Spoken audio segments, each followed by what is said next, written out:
thought they had banished us forever. But now, finally, we have returned. And indeed we have returned to the world of Wheel of Time. Welcome back, everybody, to the show.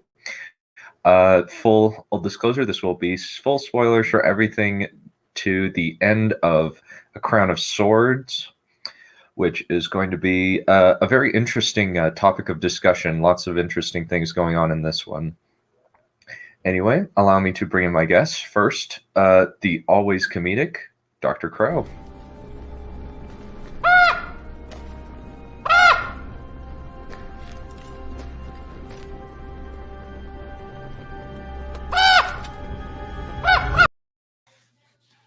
Greetings.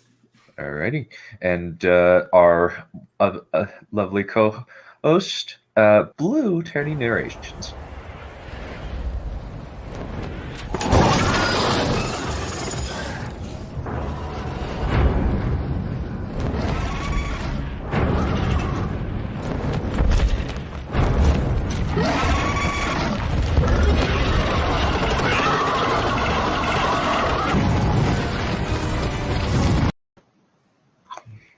Hello. And hi. And one more guest. First time on the show. Please, can I get a warm welcome for Jade Bedtime Bookworm? Now can I open them? All right. Now.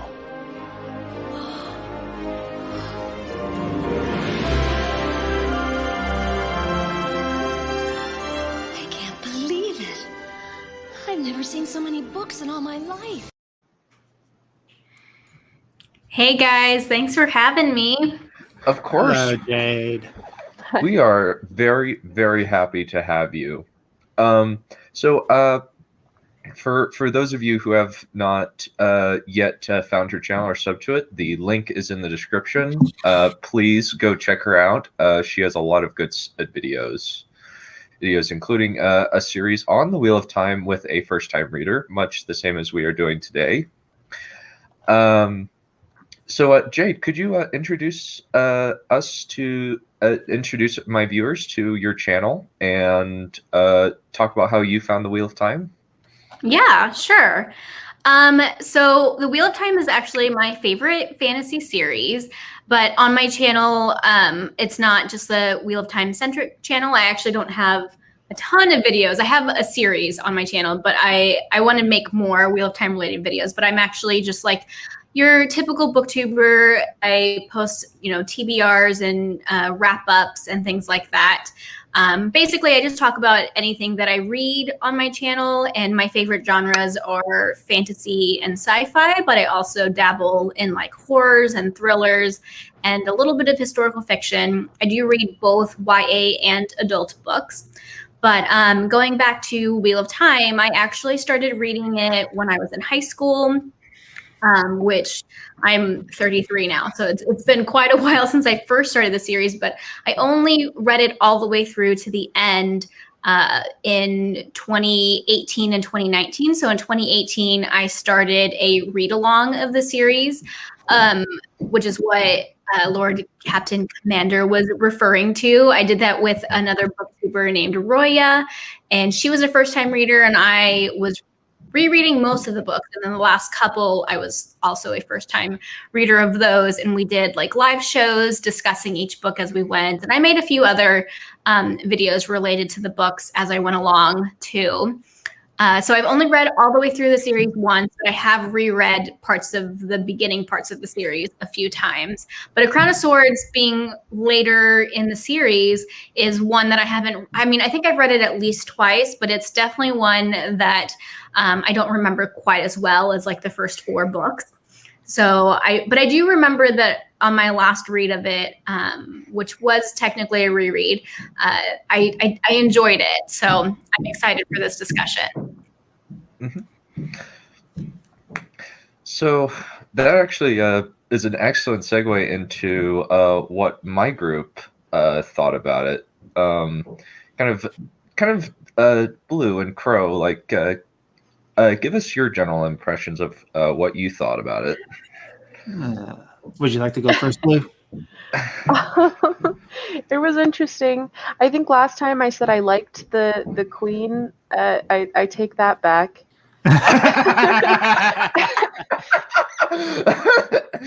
Yeah, that's what I was thinking. Like, I don't know of how you're gonna feel about Tylen in the next one. Yeah, fair amount of discomfort reading this book, that's for sure. But no, I mean, generally it was interesting. We were kind of talking about before we started out. It was definitely nice to see more of Matt. So, Absolutely. I'm starting to notice a pattern with me as I get further and further into the series, in that I'm saying that this is probably the weakest book of the series so far. Because I said that about the last one, and it is true about this one. And I'm ahead of Blue here, and I've already finished Path of Daggers. So this is the second weakest book of the series I've read so far. Not to say that it isn't good. The series is wonderful. It's very well put together. It's just not every book is going to be as good as every other book. One has to. I do think that this book is considered to be part of the slog. But I think that not that everybody has to read the series more than once or anything like that, but it is more entertaining on a reread, because you kind of see the full picture and like what the purpose of some of these scenes are. At least that's how it was for me. Oh yeah, I've already started back again on the series and finished New Spring already again, and just got up to the rising action of Dragon Reborn. No, not Dragon Reborn, Eye of the World. Nice. Yeah, so, and I haven't reread a book series in a long time. So that says a lot about this series, how good it is. I mean, it's quite a commitment to read it even once, much less more than once. So I hate telling people like, oh, it's so much better when you reread it, but that is truly how I feel. Yeah. I would concur. I definitely with this one, it's kind of just like I have an odd experience with this book, and well, actually every book post Shadow Rising. I didn't have the audiobooks and I didn't want to read the books, so I just read the Wikipedia synopsis. So I knew pretty much, well, at least like I knew the vague outline of like the specific events. Like I knew that Rand and Min were going to hook up and that Rand was going to kill Samael at the end, but I didn't know a lot of the other details. I knew a few of them, so I knew going in that there were some that like there weren't like a lot of things happening, but I was interested to see what was going to happen. Yeah, well, we got a lot to cover in this book. Yeah, so I've divided up into kind of the subplots. I think like it would be beneficial to get the subplots out of the way first. That makes a lot of sense. Yeah, so we have the White Tower. So we have a little bit of a time jump where I think we actually like almost like start off in the White Tower. Yeah, I believe that this one starts off with the point of view from the Aiel attacking to try to kidnap Rand from the White Tower Aes Sedai. Yeah, and then Savannah tries to nab Rand al'Thor, and then the Ashaman kill everybody. It basically, like, just terrifies the crap out of the Shido, and it just breaks them. But it's clear that this lady is very delusional. She is absolutely insane, prone to her own fancies and delusions of grandeur. Believes herself higher and mighty than she actually is, and it's going to be wonderful to watch her tumble and fall by the end of this. Mm-hmm. Yeah, and just the weirdest thing is that now the Shido are kind of scattered to the four winds. Oh yes, that happens in the book. Yep, which is going to be interesting to discuss. Essentially, Samael fakes a bunch of books called traveler boxes. Yeah, called fool boxes. Yeah. And he's basically opening up gates to scatter the shadow all across the land. It seems like he sent them everywhere. Yep. Mm-hmm. And it's all in the process to let the Lord of Chaos reign. Yep. Which was a big thing in the last book. So that seems to be the Dark One's plan right now, is to have his minions just cause as much chaos and confusion as you possibly can. Like, no goal actually like try to win anything. It's just be disruptive. Mm-hmm. Yeah. Down with the system.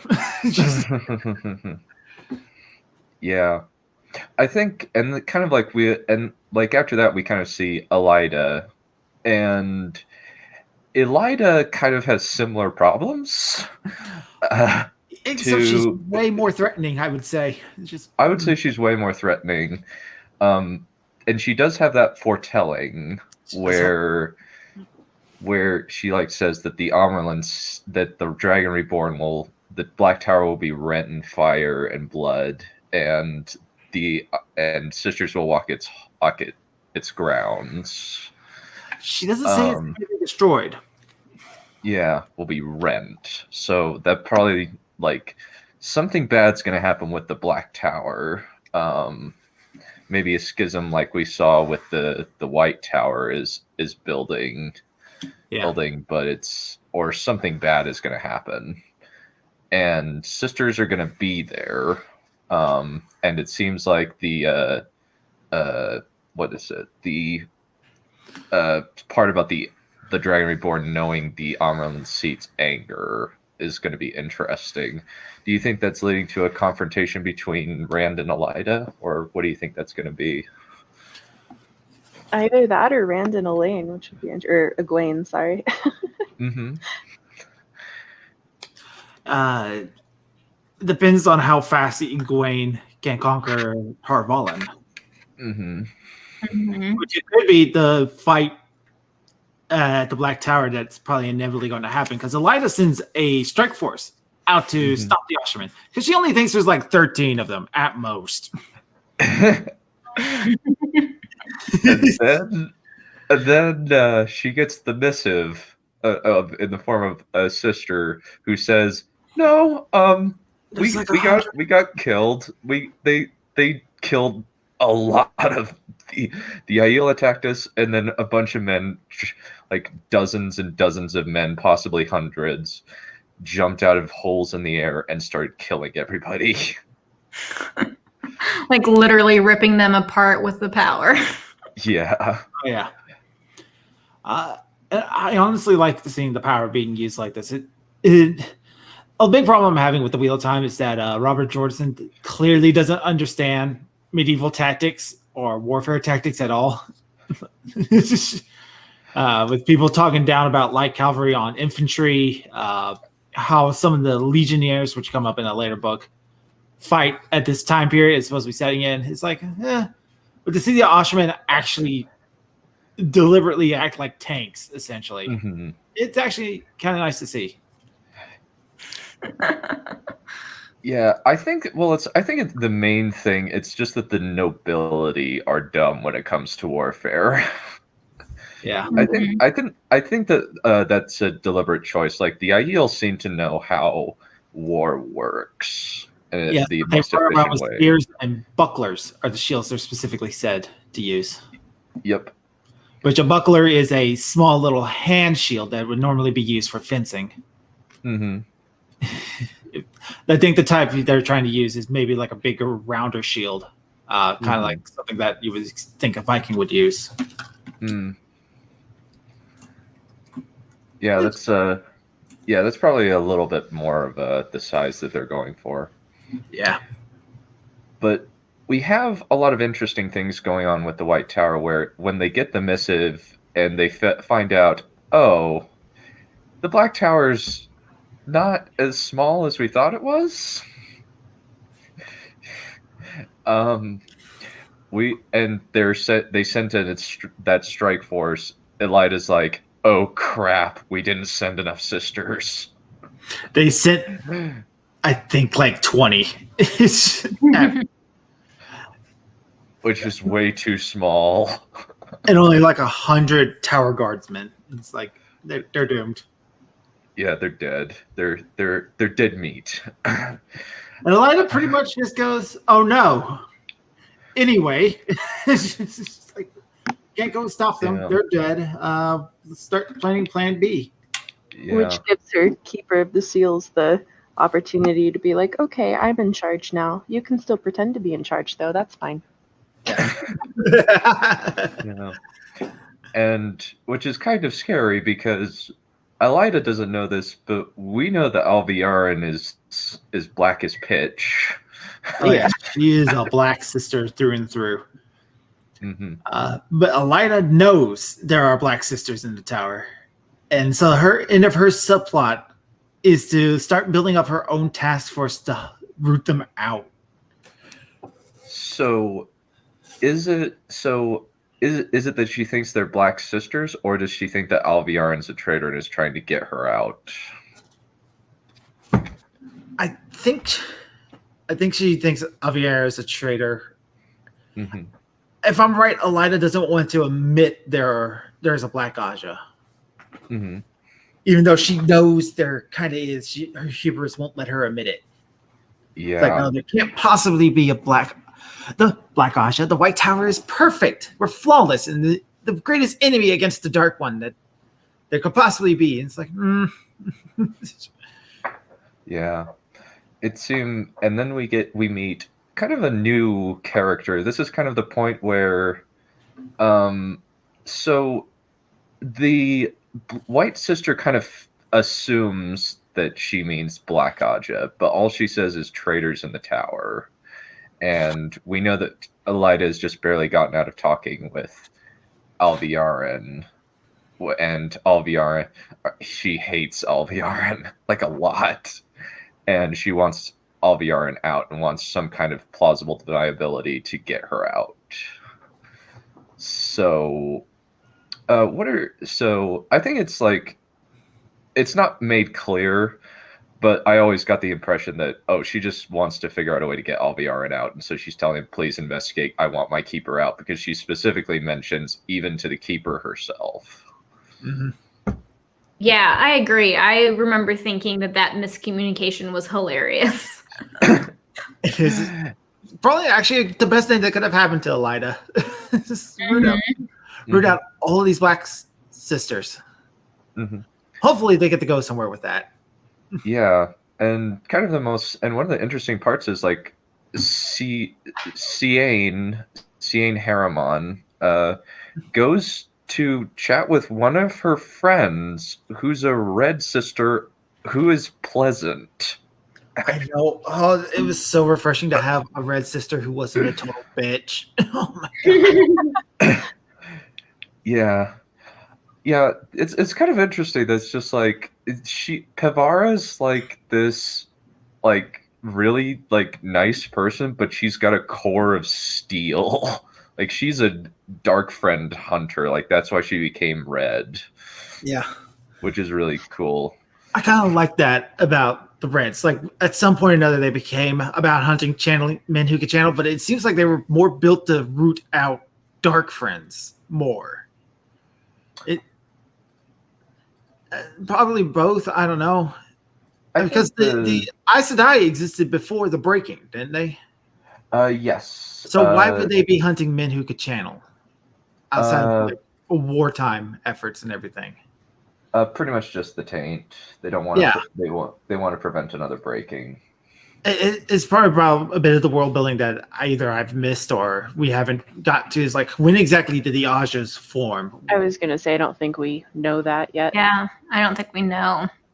That's a good question. What the Ajas were like before the breaking. Yeah, I'm sure there's information out there somewhere on some Wikipedia about it. Probably. I don't even know. Like, I'd have to look up the world book, since there is a world book for this that does go into some of that. it does seem as though like it was probably sometime around, it was pre-Trolloc Wars, but just after the breaking. Since we don't see any references to Ajas in the little we see of the Age of Legends. Right. And I would imagine that the Aes Sedai like society as a whole would have looked really different when it included men. Oh yeah. Like it's really interesting. The world building in these books are fantastic. What we get, and there's especially when one of the earlier books when Rand started getting those visions of the past, we got to see what the world was like during and before the breaking for a brief bit. Yeah, all the magic tech that there used to be, like the flying hovercrafts and essentially like laser weaponry, and it's just very futuristic. That's one of my favorite things about the series is the world building and the hints at the other at the things in the past. And I mean, it's just such a shame that Robert Jordan died, because I would have loved so many different spin-offs from the series to learn about different things. Oh, we've all said on this show before that we want to see a Tam prequel about his time as. Yes, I would have loved that. Yeah, Tam is a badass adventurer, kicking ass and taking names. I would love. Tam is one of my favorite characters. Yes. Yeah, and he has not shown up in 3 books. It's the saddest part about reading the series. It's like, oh, Tam, you're so awesome, but you're not in this series at all. It's just he just shows up in 1 and 4 so far. Yeah. I'm really, really interested to see. Like, I hope that he's brought him back in, since it seems like Rand needs his dad there, because he's in a terrible spot mentally. Oh my god, Rand just needs a hug, but we'll get into that later. Yeah, I'll definitely have use of one of my favorite clips later on. But yeah, that pretty much concludes the White Tower, and I imagine like this subplot is going to keep going, since we're going to see more of the Black Aja hunters probably trying to root out the Dark Friends. Do you think that's going to be a big part going forward, or do you think it's going to be kind of a tiny thing? Well, I've read ahead, so I know the answer to this. Okay. I don't know. I mean, I'd assume it would be a big thing, particularly if they have any form of success. Mm-hmm. It is kind of interesting that, like, it's kind of interesting that Robert Jordan is now kind of bringing in more things. More characters. Oh my gosh, there's so many characters in this series. I remember reading the Eye of the World, and I think I said in the stream, it's like, there's a lot of characters. I mean, we're following around 8 people, and it's like... That's only the tip of the iceberg. Yeah. It's like... Yeah, I was just like, oh, you wait, buddy. Oh, just you wait. We got 8? Try, like, what, 20 or so? Oh my God.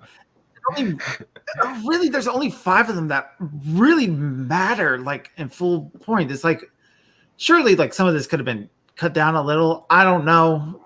I'll have to wait to the end of the book to see it, because a huge thing in the books is like how fate and people's actions from all different places around the world interact with one another. Mm-hmm. It's like, because constantly you get consequences because character A did this, character B cannot do this now. It's really interesting to see all this going down. Yeah, it's very intricately put together, but there's kind of an element of, when you're reading through it, it's like, why are we still sitting here? Oh yeah, definitely with the flavor text. Yeah, or like what is it, like the numerous dress descriptions? It's kind of a gimmick that Robert Jordan loves dresses, cleavage, and well-turned calves. I do not blame him. He's a man who knows what he likes. I'll give him that. Though mainly the well-turned calves is something on guys that apparently, like, women notice. Jade and Blue, you're ladies. Do you notice well-turned calves on dudes? I do not. Yeah, no, I can't say I do. But I do feel like that's something that women might have noticed, like in a more historical time period, maybe. I don't know. Yeah, that's that does make sense to me. You That know, is to just be like- fair, I had a friend in high school who was super into soccer players because she said they had the best calves. So maybe it is. that is actually very funny. Well, you know, you don't want to skip leg day. Of course, you do not want to skip leg day. It's the primary day for Spartans, along with abs and biceps. Actually, all day, every day is Spartan day. So, yeah. We didn't even talk about one of the Forsakens in the White Tower. Oh yeah, Masana. Yeah, I actually really like this particular image of Masana. I think it's a really neat bit of imagery there. I love her. She's using like some sort of illusion to make herself look like this night spirit. Yeah. Dark, shadowborn creature, and I love it. That's a fantastic disguise because it makes you look terrifying, and then you take it off, and your normal look is your actual disguise. Mm-hmm. Yeah. So, who do you think that she might be disguised as in the tower? Do you think that there's like another Aes Sedai that she might be, or what do you think?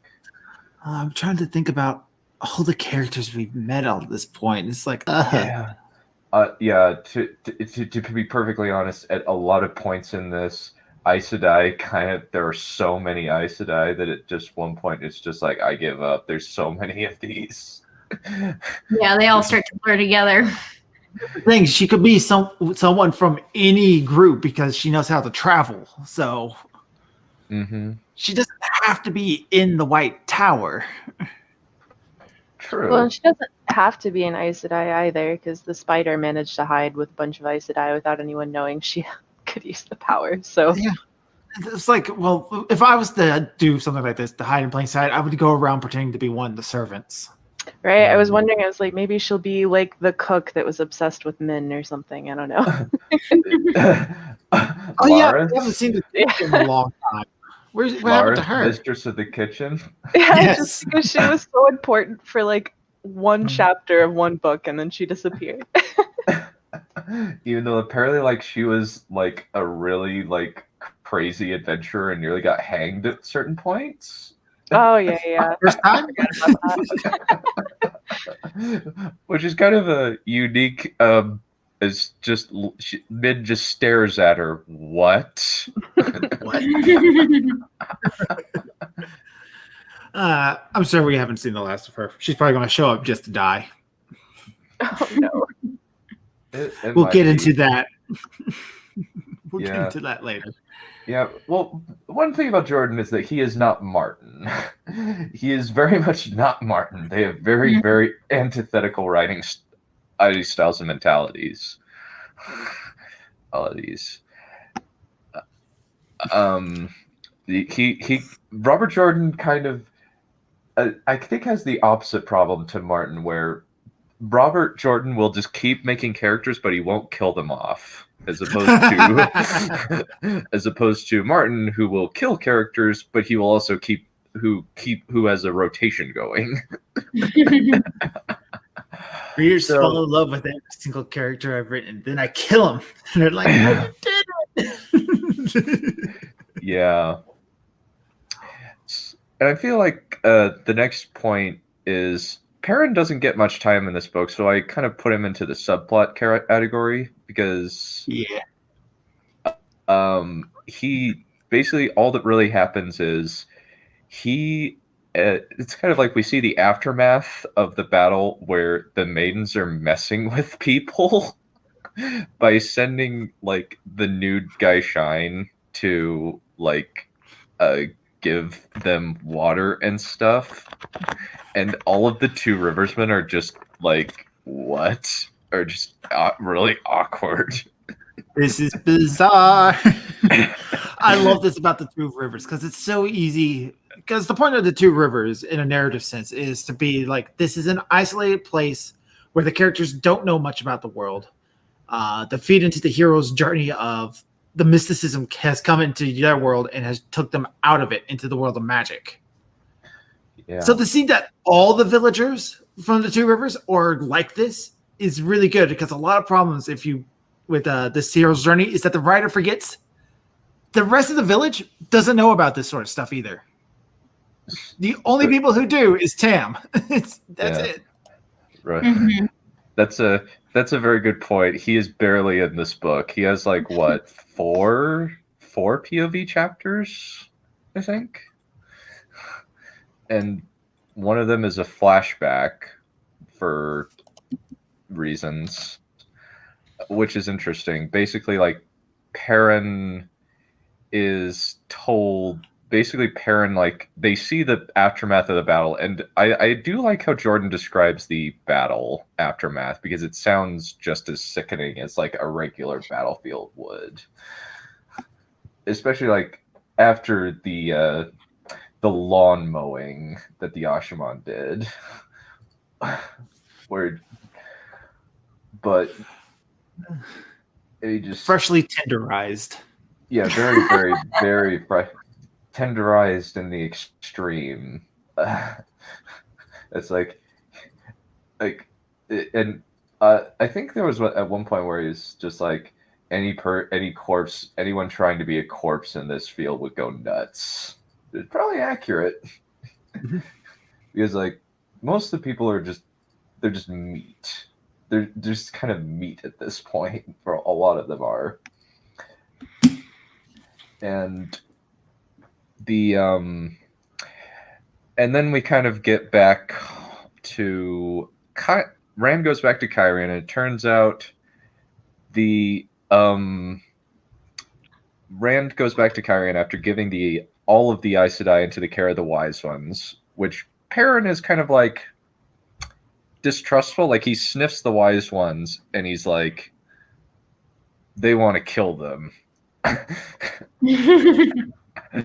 And which is not correct. At least I don't think that's accurate. Aes Sedai don't kill Wise Ones don't murder people that we know of. They're just going to punish them a lot. And just make it so like they understand that what they did was morally reprehensible. It's sweet justice. Yep. Oh, because what they did to Rand last book was awful. Yeah. Put him in a box and beat him. Yeah. And it's just like, and then when they get back, it turns out, oh, there's a queen in Kyrian, the lady who murdered the two minor nobles from the other books, from the last book and the book before, from the last book. And Berelain, both Fael and Berelain have been working separately, but they've still been working to throw Calaver off.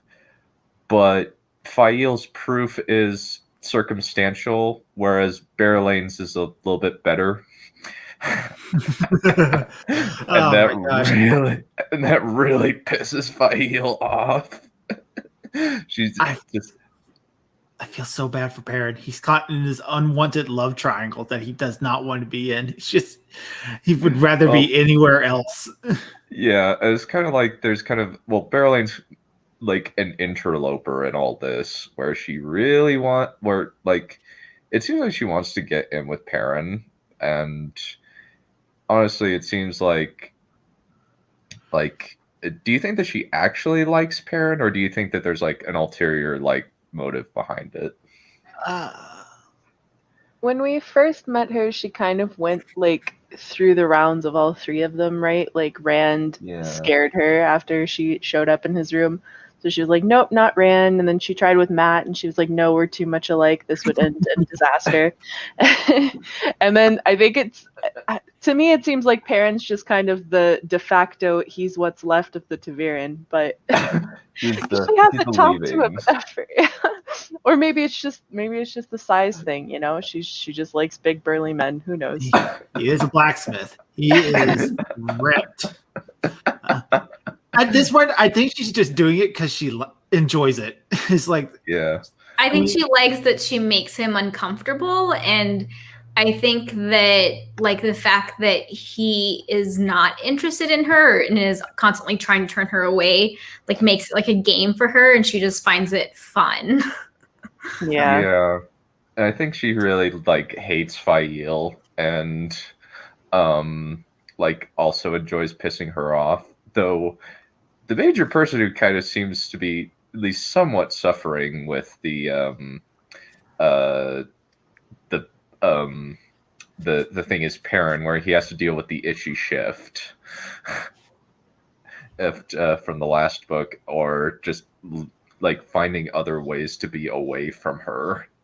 Is just he goes fishing. He's like, all right, she can't flirt with me if I'm not here, so I'm just going to leave. What's the name of his Aiel buddy? So many Gaul. characters. Gaul. Gaul. Hey, Gaul, you want to go hunting? Let's go hunting, Gaul. And Gaul's like, oh, I didn't give you an answer. It's just... or like, where are you gonna hunt? Rabbits? And it's just, and then like Colliver is like thrown out. Like she's like she like demands to be like she is like, I don't want to be hanged. I demand the headsman. I will not be hanged like some commoner. And Rand just kind of does something worse to her in her eyes. He makes her a peasant. Mm-hmm. Which is kind of like, that's a little bit better justice, I think. That's but it's really like, ow. Like during that portion, it's like, because Rand made a decree that any murder he finds is resulted in a hang. And she committed 2 murders. And one of his closest allies also murdered. And he hung him because he had to hold that through. And even the guy who did the murder is like, yeah, you have to go through it. You said it. Yeah. And he chose not to hang this woman, yet found as many loopholes as he possibly could. I was beginning to wonder, like, is this going to result in some problems with the Aiel? And it did, but then nothing happened. So it's like, No. okay. All right. Yeah. Yeah, Rand has that thing about killing women. So Yeah. Yeah, like I understand Rand's portion. He doesn't want to kill a woman, but he's like the drama that would come for the Aiels, because the Aiel aren't going to care. Yeah. I think part of it is just the Aiel like saw it, like I think that the Aiel would be like, oh, your toe was again, and her toe was against you. You get to set the price. That's usually how they are. At least that I've discovered with the Aiel. Yeah, that's also true. Yeah. yeah, and I It's think not- because she's not Aiel herself, that they don't care as much. Also, she's a tree killer, and the Aiel hate the tree killers. Yeah, they're Yeah. probably, and since that was a punishment that shamed her, they would have considered it worse than death anyway. So Yeah. Yeah. Because they do not like being shamed. Yeah, Aiel count death as like, death is like meaningless to the Aiel. They actually like will run headlong into danger because they're just like, hey, it's battle. Life is a dream. Yep, Mhm. life is a dream from which all must wake. And yeah.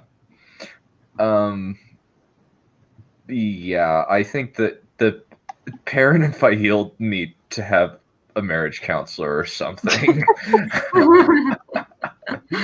Yeah, they have a bit of a dysfunctional relationship. Yeah. They did just like get married right away. They've only known each other what, not Like even a a year. year. Yeah. A year at best. Yeah. Yeah. Granted, Perrin thought he was going to die, so Yeah. Well, she kind of blackmailed him into getting married to her. Which is kind of hilarious to me. Where it's just like, I want to marry you. he's like, okay, cool, we can get married in a few months or a year from now. He's like, no, I want to get married tonight. It just seems like Fail is just secret. Like, she presents like the image of the proper noblewoman, but she's like always going on about farm girls at harvest. He is Shinaran, so well, Saldaean, close. Saldaean. Close. They're actually the interesting about Saldaean and Shinar, they're actually on the opposite sides of the continent from each other. Oh yeah. Yeah. The names are just close enough for me to get confused. Yeah, no worries. But yeah, like yeah. And I think that's not a viewing. Like she said, it's not a viewing. I think that's just her warning about land fear because Min saw land fear in the book previous. Oh yeah. So that's not really since that's just common sense with land fear. Yeah. And she's totally dead. Absolutely gone. Never coming back. Mm-hmm. Yes, she's totally dead. She's totally dead. She's totally dead. Yeah, and then Perrin gets into a quote-unquote fight with Rand, which Rand makes a little bit more serious than he should have, by throwing Perrin against a wall when he mentions the Aes Sedai, and then he throws Perrin out and says, "Get out." So it seems like that as a ploy so that Perrin can leave Cairhien without anybody knowing where he's going. And he's... Oh, go for it. Sorry. Yeah, the big fake fight. Mm-hmm. Which is kind of an interesting, like usually, like, I think it's actually... Do you think it was a good or a bad idea to kind of not have that scene and just do it via flashback? What are your thoughts? Since I can see both sides, but it's just interesting that they chose not to show that part. It was a little confusing at first, like trying to piece together what happened. But then after you do, I think it's, in a way, it's kind of nice because you have just as, I don't know, you're just as curious as everybody else that's kind of in his party of like, okay, there was a purpose to it, but was it all fake? Like without actually having that scene play out, it's kind of hard to judge, you know, if it was entirely fake or if it was, we have to fight for this to happen, but then maybe the fight was also a little real, you know? Yeah. Well, it went into Perrin unfortunately touched a nerve. Right. Like just a little bit too serious there, Perrin. Because Rand does have that moment where he's like, oh wow, I actually almost killed him. Guess I am going crazy. And Perrin always, every time Perrin doesn't have a moment to think about what he's going to do, he almost always makes a mistake. Yeah. It's not that he's stupid, it's that he's a very cautious person. He takes his time to look at a situation, think about it. And so when he has to rush, it's usually going to be a rush decision. Mm-hmm. Yeah. Very publicly staged fight. Yeah. It just accidentally touched a nerve on a very sore spot on Rand. But then, like, he's now going off to Gil'adon to get the Prophet, which I think that Rand should just have Massima killed. It seems like Massima's nuts. Oh, absolutely. Yeah. I liked Massima when we last saw him, but he's gone completely bonkers. He's gone coop bananas for Cocoa Puffs. And it's just like, no, you do not want this guy near you. You need to kill him. He is dangerous. Everybody's like that. Perrin's like, you gotta kill this guy. The Aiel are like, you gotta kill this guy. The Aes Sedai are like, you gotta kill this guy. Everybody is going, this guy's gotta go. And Rand's the only one that's like, he'll be too long. He's fine. Nah, he's cool. Yeah, it's just like, yeah, it's kind of that moment where it's just like, no, Rand, or maybe we don't even know what Rand's plan is, and like Perrin is like Rand wants him. It's just a weird decision all around. They decided that Rand is like, bring him to me alive. Maybe he's there to like publicly execute Masema. Maybe that's a possibility. Do you think that they'll get Masema back to Rand, or what do you think is going to happen? It's going to be an issue. Very likely, yes. Very, very, very likely. Because we got the Sean Chan in that area, the Dragon Spawn, the White Cloaks. It's just like three big factions right there they have to deal with. And he just has so many crazy people that follow him. Like, to me, it's like it's pretty hard to separate like the object of people's obsession from them, you know? Yeah. It seems like he thinks Rand is a god on Earth based on the last time we saw him in Fires of Heaven. Yeah, but as soon as because like I could almost see him saying like, oh sure, I'll go to Rand all happy and Skippy like, but then if they're like, you can't keep doing what you're doing and you can't bring your armies of crazy people, I feel like he might take issue with that. Maybe. We'll see. And then that kind of concludes Perrin. Like Perrin just like is kind of shows up and then goes right out of the plot. He literally left the plot. Yes, he has departed to go on his own plot cul-de-sac for however many books that will be.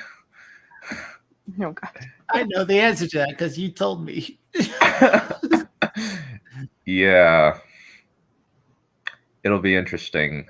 But then we kind of like Hold on. What's with this middle picture here? What, this one? What, that one? Yeah. Oh, that's Pedronile. That's the only picture I can find of Pedronile. Okay, well, you zoom in, I recognize it's from the manga, but it looked like it was like from a Saturday morning cartoon all the way out. It's like Actually, this is just something. This actually isn't from a manga. There isn't really a manga of this series up. I think there's like there's a graphic novel of books 1 and 2, but I don't think it goes beyond that. All right, it's just like what picture he has on his desk. What in the? It's a picture of Rand, I think. Yeah. Okay. It's supposed to be the scene of them fighting Bahal over what was that place? Falma. Yeah. Yeah. So I think we can do a hop, skip, and a jump. Pedronile's dead. He gets murdered by the incompetent spymaster, who then is killed by Eamon Valda, who is the guy who put him up to it. That was sad because it's like, should I go on my White Cloak rant right now? Seeing how we're talking about him. Yeah, go for it. Totally go for it. The White Cloaks are an absolute joke. They kind of suck as enemies. They very much suck as antagonists. When we first meet the White Cloaks, they're showing themselves off to be like this holy group of warriors who are patrolling the area. They're the ones who keep the people safe. They're the ones who hunt down the Dark Friends. They are presented as like the number one threat to the Dark Lord, to the Dark One. Not necessarily. And then we actually get to see them in action, and they capture Perrin, and they capture Egwene, and they kill a bunch of the wolves. And we actually get to meet with some of them alike. We meet Bornhold. Yeah. Bornhold. And he's just this straight shooter. He doesn't see with like no imagination. He's going to be just straightforward with you, and he is 100% devoted. And we get to meet the old general, Bayer and Bornhold. Sorry, Bayer, and he is he's kind of like, he gives you the sense that, okay, this is a guy who knows what he's doing. Maybe the White Cloak grunts on their own are all zealous, whatnot, but this is the guy who's going to keep them under control. And he answers directly to this Perion Nile guy, who's the guy right up in charge. Space Sorcerers, I think they killed one wolf. I think they killed a number of the wolves. The one that we cared about was Hopper. Killed one. They just killed one. They just killed Hopper. That was kind of even a thing. There was kind of even a thing that like Jeffrey Bornhold like tells Bayer, you drastically overestimated it with kind of the assumption that they dragged their dead away. No, there was only one wolf dead, you idiot. Yeah. Yeah. So it's like we're constantly seeing them as they fail. They fail every time they show up. They're kind of like this world's version of like not of stormtroopers in a way. They're presented as, and there's somehow this huge force too. They're not just some like small little mercenary band. No, they got basically a whole country just for themselves. They're not they're just supposed to be like this elaborate, efficient military group that is specialized in hunting down people with the power, or at least the Aes Sedai are their chief antagonist. At least they consider them to be.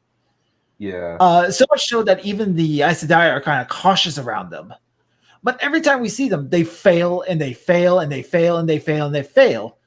And then we have Perion Nile, who seems to be the most competent man on the planet, who's heavy with battle experience, who led groups of these men against the Aiel in the Aiel War, and was apparently incredibly effective at it. Yeah, Perion Nile is considered one of the great military minds of the age. He's the greatest military mind of the age.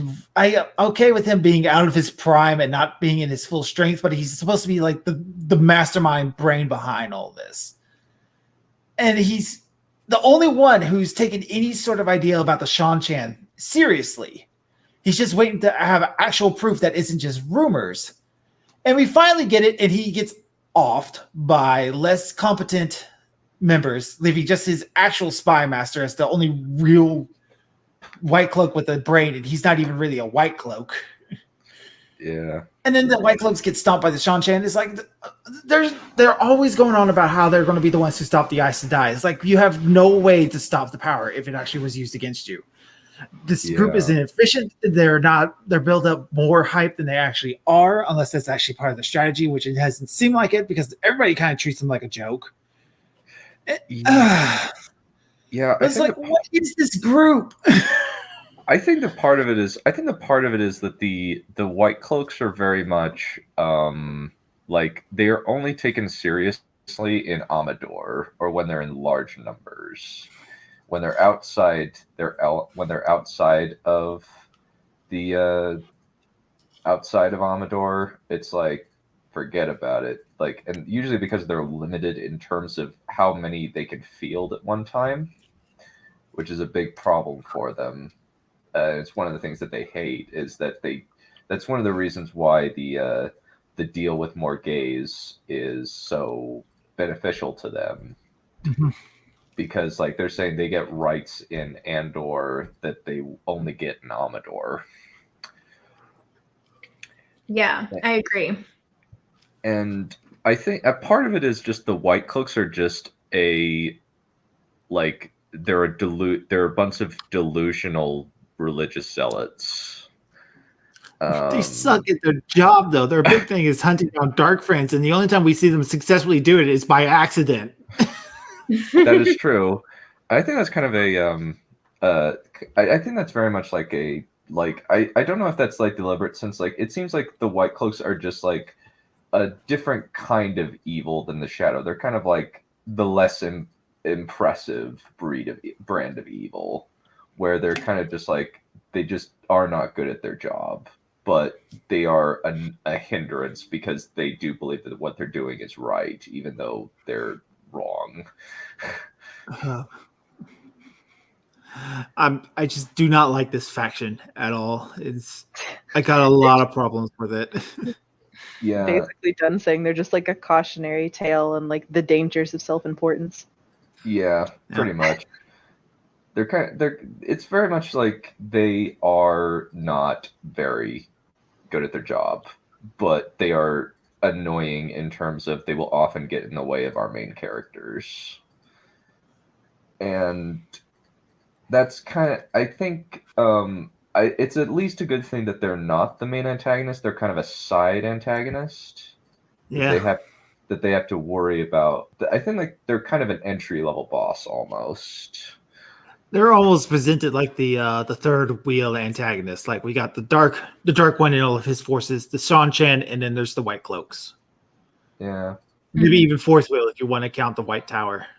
And it seems like the Shan Chan at least are becoming much more dangerous because they've swallowed Tarabon completely, and now they have Amador or Amadisia. So, what do you think that is leading to? Do you think so? We do have one scene in this one actually where they attack. What is it? Where they attack Ibudar, but we'll get into that later. It does seem as though like now things have kind of started to heat up in terms of the war with the Shan Chan, since they're back in town, baby. So what do you think like that's going to lead to?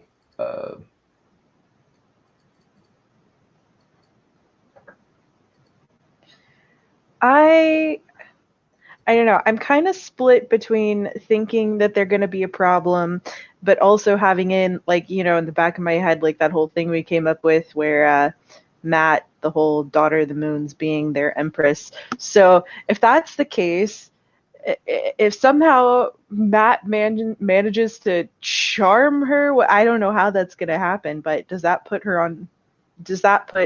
the entirety of the Shan Chen on Rand's side at some point? I don't know. That is a good theory. It is interesting to kind of consider where that could be going, in terms of how they could be able to bring the Shan Chan over. Since right now it seems like Rand and the Shan Chan, because Altara is really close to Ilion, so that seems to me that they're going to have to deal with is the Shan Chan trying to go for Ilion next, since it's right next to the map. And now that our good friend Rand is the king of Ilion, they do seem to go for places that have disrupted leadership first, but it's usually thus far been, I don't know. They might. I'm wondering if they might see Rand as a little bit of a threat still at this point, but they are getting way more places quickly. So, oh yeah, they're sending in the big boys. So like the last group, we thought it was a full army, and then we find out later it was just a scouting mission.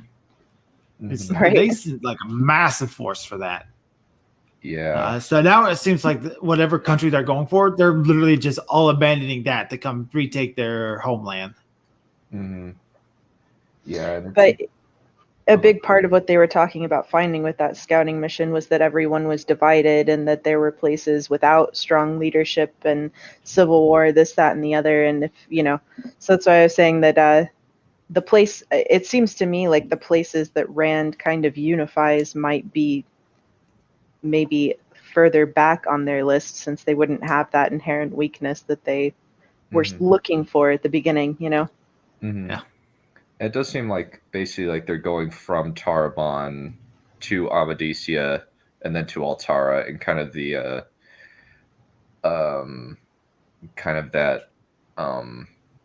the one thing that we do know is that there apparently is some kind of prophecy about the Dragon Reborn kneeling to the Crystal Throne. That's the only that he has to kneel to the Crystal Throne, and apparently like there's that the Shan Chan have their own set of the prophecies of the dragon, just like everybody else, and that theirs is the only correct one, and everyone else has a corrupted version because we go a lot into that Path of Daggers. Yeah.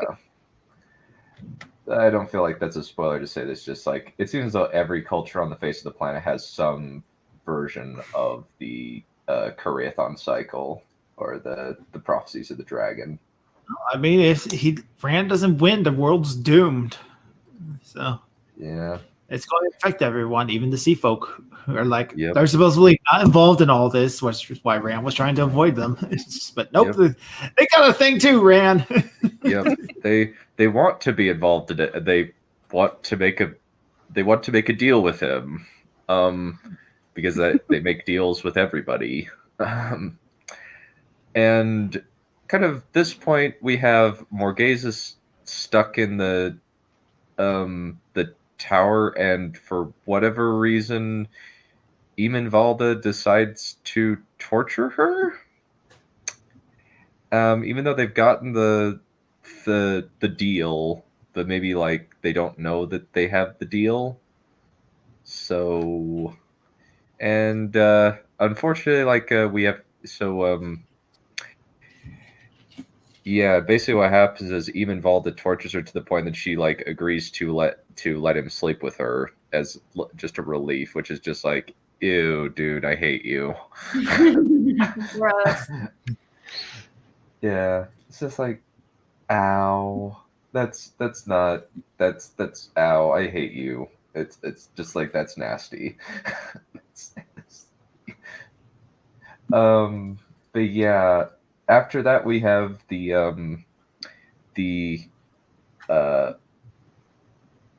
Shanshan come in and take Amador, and it initially seems like it's a Shadow Spawn attack because of the Rockin', but then they just start attacking using Damani, and they're unable to get out. And we finally get to meet Suroth meets with Morghese, and they kind of discuss stuff. And it's clear that Suroth is trying to make Morghese uncomfortable because the weird Dakavale ballet performance. Cirque du Shanchan. You know what? That's actually accurate. Let's go with that. Let's call it that. It is now no longer Poses of the Swan. It is Cirque du Shanchan. Yeah. Actually, you know what? That actually might be. Oh my goodness, that might have been like what they might have been kind of going for, which might be fun. Which like Cirque du Soleil, like Poses of the Swan, Swan Lake Ballet. I don't know. Oh, yeah, it gives off the air of like interpretive dance. It really does. For sure. Yeah. And then because Seven Balwer's actually kind of like he's got some cojones. He gets Morghese and her friends out. Oh yeah, he's a smart cookie. There's a reason why he's the real spy master. Yeah. And he's the only person Pedro sorta trusted. Yeah, I love how loyal he is too. Like he has nothing to gain from getting Morghese out except for like just doing something that the people that killed Patron Nile wouldn't have wanted. He's like, well, yeah, I mean, like that's what they get for like bullying him. He's like, all right, well, you're gonna do that. That is correct. Amathera. Did anybody pick up on this part? Yeah, they talked about. I don't think I picked up on it the first time I read it, or if I did, I like forgot because when I reread it, I was like, oh my gosh, I know who that is. That's crazy. Yeah, and we met her 2 books ago. Yes, in Shadow Rising. Yes, her life sucks. Yes, yeah, her life really. Amathera's life is really bad. First, she gets stuck with Black Ajah's sisters, and then she gets stuck with Shanshan. She's like, oh gosh, this poor woman. I feel almost as bad for her as the lady in Old Fashioned. My gosh, that poor woman. I'm being tortured by these black Aes Sedai by being forced to eat ice peppers, which I hate. And then the girls who saved me put me in a tavern. I have to pretend to be a tavern maid for a while. Then I finally get to be queen of my country again, just so it can be taken over by somebody else. And now I'm a slave that dances like a swan. Which is kind of just like, yeah, poor girl. But anyway, Morghese is now in the wind. Where she will go, nobody knows. Just so long as it's away from Martin Talonvor, who she clearly likes. But No. just kind of like, So Like, she keeps calling him child. He's like 5 years younger, maybe. Yeah. oh, maybe like 10. He's like 10. Like Galad Likes the younger men. Yeah. I've noticed that about this. That a lot of the older women are going for younger men. Well, she used to like much older men like Gareth Bryn and Tom Marilyn. Poor Tom. True. When Tom was in these books. Yeah. Yeah, he barely shows up. I think he only shows up at one point where Matt is getting spoilers. Yeah. That's pretty much Tom's role in these books now is just to give Matt advice on how to deal with women. Like, and technically, like, he's not giving bad advice. Technically, like, No. he's actually but it's kind of just like Matt is kind of like Matt is just he's just fed up and impatient a lot of the time. What's wrong with cougar-friendly fiction? Yeah. I mean, look at those ruffles. Just So, what did you guys think about Morghese, like abdicating and then like trying to jump out of a window? I don't know what Good and Oak said where nobody can hear is. I know. I thought the same thing. yeah. And also, like, they could always just force her to swear the oaths and like just say, no, we don't care. Like, you're going on the throne. We have you here. Your ass is grass, sucker. Yeah. I Definitely love. that's like overreacting a bit, especially with the trying to jump out the window. I'm glad that Well, didn't pan out. If she jumps out the window, I kind of get her idea about jumping out the window. The Shan-Chan will have to take her country by force. Her country will have a chance to survive. Whereas she doesn't know how long she's going to be able to last otherwise. It is one thing that is, yeah, I think she probably is scared that she'll be made into property. That is probably something that she's worried about. That's actually a good point. Oh, so I don't remember. Did Morghese recognize Amathera? Does she know? Yeah. She's told that it's Amathera by Sturoth, but she doesn't really believe her. She's like, no, this is a scare tactic. This can't be real. Okay. Yeah. And even Amathera has to tell her directly when asked. Yeah. Yeah. I didn't remember that. Yeah, it's an interesting kind of point where it's interesting piece, as Matt Hatch would say. He's another Wheel of Time YouTuber. He does a lot of a call-in live stream. But the interesting part of it is, I think, yeah, it's kind of unnecessary. And also, Morghese is not popular in Andor anymore. She's kind of burned a lot of bridges because of her evil ex-boyfriend. Yeah. Yeah, that's what we call Rahid. Rabin, yeah. He's her evil ex-boyfriend that she, like, said, nope, I'm getting the F out of Dodge. She still doesn't even know that was Raheem. Like... Nope. She thinks it's just some other noble that managed to get with her. Yeah, I know, right? Like, she doesn't even know that she was mind controlled. She still just thinks that she had really bad judgment for like a year. I was like, I'm beginning to question her own intelligence because, like, surely I didn't make this bad of a choice. But the like whole stretches of time that she just doesn't remember. Like, that's not Obviously, channeling has happened here. Come on, lady. But then again, none of her entourage seems to think about that either. Or even like people in Andor don't believe it. Either they just think that Rand killed. They don't believe that Rand Gabriel was Robbie. They just think, oh, he's just somebody that Rand killed. Yeah. Yeah, I mean, a lot of people don't think the Forsaken are even real or like believe that they're here, because if they did believe that, that means it's like the end of the world. So they like refuse to believe it. Oh yeah. I mean, they're pretty much delegated to scare tactics to get children to behave. But they're a very real force and they're very dangerous. And pretty much Rand and his select few are the only ones who are able to do anything about it. And so after that, we kind of like, they are now gone.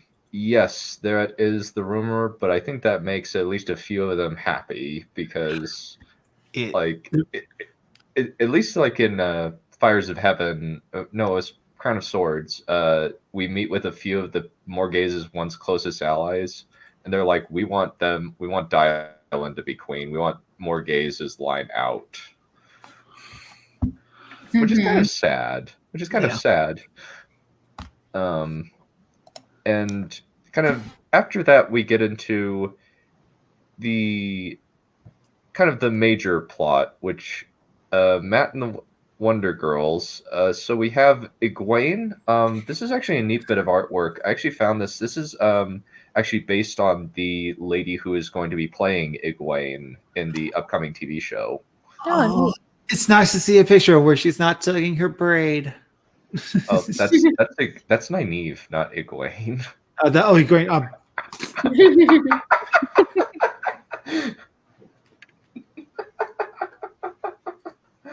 Yeah, but anyway, I'm just gonna sit over here. You guys have fun. You know what? I actually have a GIF. I have a GIF for that one actually. Let me find it real quick. It is right here. You get the fuck away from here! So did you like it? Did you like it? Yeah, I have that. But come back, Crow. We like you. It's fine. Okay. But anyway, Madeline Madden. I have yet to see Dora, mostly because I don't like Dora, period. But maybe I will watch it because that's the only other mainstream thing I have seen her. I have seen that she is cast in other than this. Wait, she's in cast in what? She's the only thing that she's been in that's mainstream is the live action Dora movie. Oh, that's not a good fit. That's not a good fit to get off on. It's apparently cute. I don't think watching that will really give us any sort of sense of what she would be like in Wheel of Time. So, I'm not even gonna bother. I like that. Maybe, but not. Yeah. Totally different extremes right there. Yeah, it's these are not for kids. These are not just the middle of Eye of the middle of Great Hunt, where you see a Myrddraal nailed to a door with spikes through its eyes. No, you're not going to show a kid that. This is not going to be I am actually very cautiously. I am optimistic towards it. It seems like so far they have a good team of writers. It seems like they're giving it a good budget. They've got a good cast. The showrunner has never done anything like this before, but he's a super fan. So, and it seems like What on Prime is they're actively listening to Wheel of Time podcasts. They're listening to the Wheel Reads. They actually responded to the Wheel Reads, and Rafe Judkins showed up in the Dusty Wheels live chat. The showrunner actually just showed up there, which is kind of just okay, these people seem like they're cool people. I like what I'm seeing so far. Yeah, I'm pretty optimistic and excited for it. I'm also I'm not one of those people who thinks that the show needs to be exactly the same as the books. I'm comfortable with them making some changes. I think some of the changes they make will be for the better. So I think if you're someone who wants it to be exactly the same, that you will probably be disappointed. But overall, I'm pretty excited about it because, like you said, a lot of the people involved seem to be fans of the series, and I think that they'll do a good job with it. I think another thing that probably needs to be considered is these books are not perfect, and there are some serious retcons that happen, like what exactly the effects of stilling are on a woman who can channel. Like, is retconned throughout is retconned from what is it? I think Dragon Reborn. I really don't. Egwene's vision makes no sense to me. Like in retrospect of the rest of the series, where I don't get how Leah, the Beldane Nyram, who is apparently stilled, and like nobody notices that she's been stilled in the vision, which is just like I want to know the timeline of this. Like, so, oh, interesting. That might be worth checking out. I actually like H2O, which I wonder if that's similar. Like, yes. What? I don't think I would call H2O a dark mermaid show. Well, they are both no, Australian though, so there's that. Yeah. Yeah, I'll have to check it out. I think I might have like blown some of my credibility by saying that I have watched and liked H2O. I did too. It's okay, Dan. Yeah, but you're It was actually something that we liked watching as a family, and we just like my family was they lost interest. I finished it.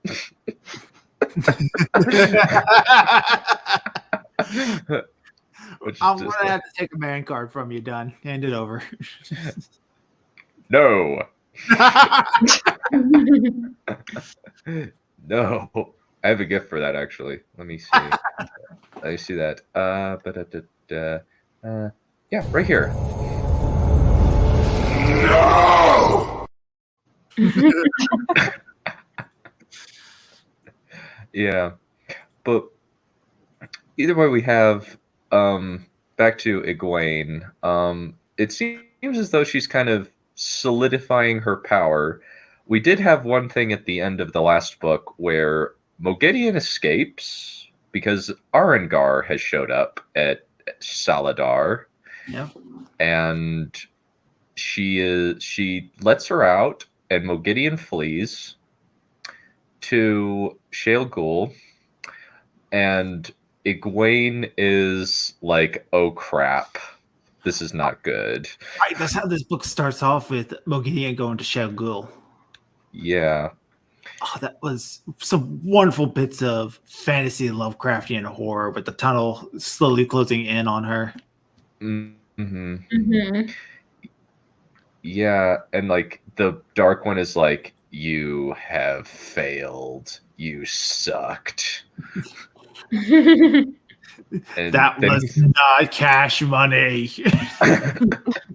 And so he basically puts her brain in a mind trap where anybody who has it, like, she can just feel somebody touching like this little piece of jewelry, and if they crush it, she'll be turned into an automaton.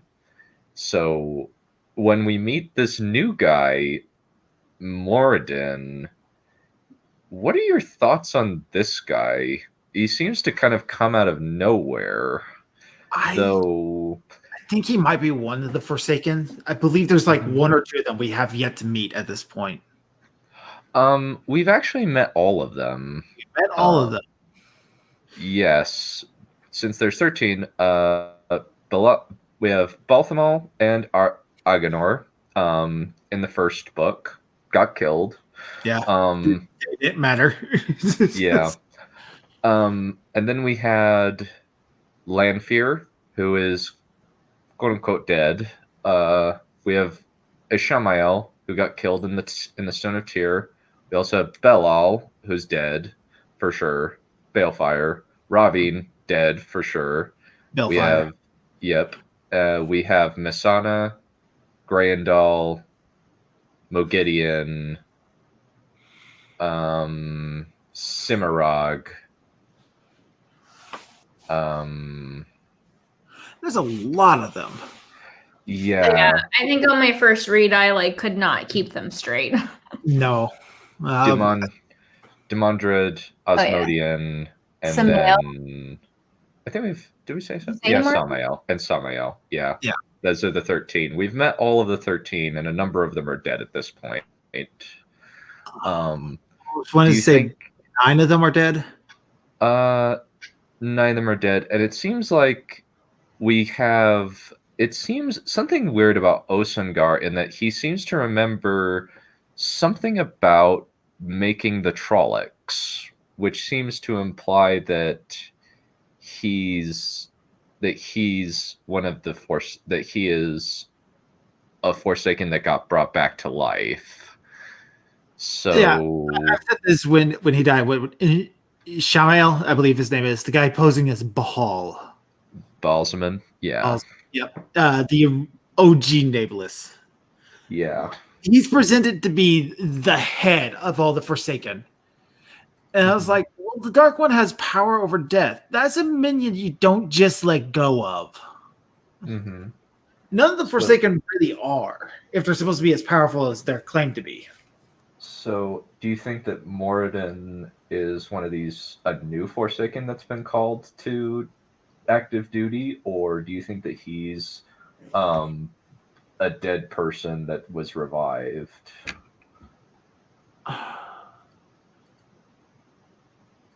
It could really be either or. I'm leaning towards he's a dead one who was revived. Because I like the idea of Ishamael just constantly coming back, because he died in every book he was in, and then he just kept coming back. I don't know. Because we know that the Dark One Lord or whatever doesn't like failure, right? He's imprisoned the spider because of it, and it seems like he would almost see death as a kind of failure, maybe. Like whatever they were supposed to be doing, instead of dying, they didn't. That's true. So it seems strange, and obviously this person being placed in a, given some sort of power over the spider, like he's being rewarded, so it doesn't seem like he would be someone that's already failed, Yeah, and we also see the Dark One raise up a Murdral of all things to a position of power over the Forsaken. Yeah. Right. Well, and they say that over and over again, that he doesn't care about who you were. He cares about if you have power now. And the Murdrals, they're nothing in comparison to the Forsaken. They're just like generals. They're not even like big threats to Dreadlords. It does seem as though one interesting thing about this guy is that he can make it so that you can't channel around him. And he can make like black fire, create black fire and destroy things, but he can't go far away from Shale Ghoul. It's like he's reaching out to touch like the true power, is what he said. Right. I think this is the first book we're introduced to the true source, or the true, I don't know. I always get the naming of it confused. Yeah, I think that Robert Jordan kind of might have made a slight mistake in naming. It is a mistake, because if you go back to read the Dragon Reborns, when Luce Theron kills himself, he says he's touching the true power, and not the one power or the light. Well, it's like I think we kind of like see that the true power is the Dark One's power, but then the true source is the one power, and the true source and the one power are synonymous. It's very confusing. It's very, very confusing. Should have just called it the Dark Source. There we go. It's the Dark One. He's got the dark power. He's got the dark crystal, and the darkness that casts the magic missile at. He's got it. He's got a theme. All right. It's a theme. It's a theme. We must adhere to this theme. Yeah. But we definitely have some interesting developments in this story with the Forsaken. But moving back to our girl Egwene, it seems like she's not in a good position because nobody takes her seriously. Even like novices, like a novice tries to blackmail her. That was a gutsy move. It's like, okay, I can believe you not seeing her as the real Armalent, but she's still way over you, boy, girl. It's just like, like that was a that's like that's a gutsy move. It's really dumb though. It's really dumb, dude. Don't blackmail somebody who can do bad things to you. And so it does seem as though like Egwene and Swan are like are at the hip now, and we do have Gareth Bryn, who is now like says, "I'm fully behind you." No. The major thing that happens with Egwene is she finds out these about these ferrets who are sent to the White Tower to kind of spread anti-red, anti-Elida propaganda, which is an interesting choice, because now they're basically like really tying their sails to the mast, but it's not as harsh as it is. Yeah. But yeah, it is. Yeah, I think at the end of the prologue, yeah, it's very clear that it's Balthamol is Arengar and Agenor is Osangar. It's kind of the only like options that there is for that one. Who's Osangar again? He is the other force. He's the other dude that was who said that he had created the Trollocs. All right. Or at least like he was involved in the creation of the Trollocs. Which is kind of just like, okay, you're older than you look, dude. And like they said, like he used to be dead and then got revived, which is an interesting thing that we have. No. But I can't even remember who the other one was. All I know is that he got treed to death. That was Balthamol, who is, and it's interesting that like apparently like this Arengar person is kind of flirtatious, and that one thing that we do notice about her is that she sucks at dancing, but for specific reasons, she always wants to lead when Matt is dancing with her, which kind of fits with the fact that she used to be a dude. Yeah. You can't really get over like kind of old habits die hard, I guess. Yep. But then we have Egwene find out about Al-Lan Mandragoran being Mirella's warder, and she immediately dispatches him to go help Nynaeve. And that's kind of an interesting. It seems like Lan is just dead inside after losing Moraine because of the bond transferal, which it's kind of weird that like he's like this dead inside because he didn't feel her die, really. He just felt the bond shift, as far as we're aware.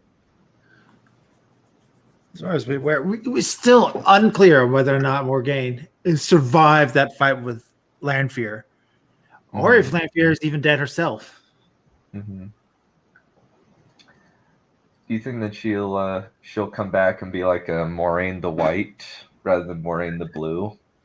Probably not White Aja. No, I don't think we've seen the last of Moraine. It's like I said multiple times. Unless we got a corpse or a balefire, I'm not believing this person's gone. Even the corpse is kind of sus.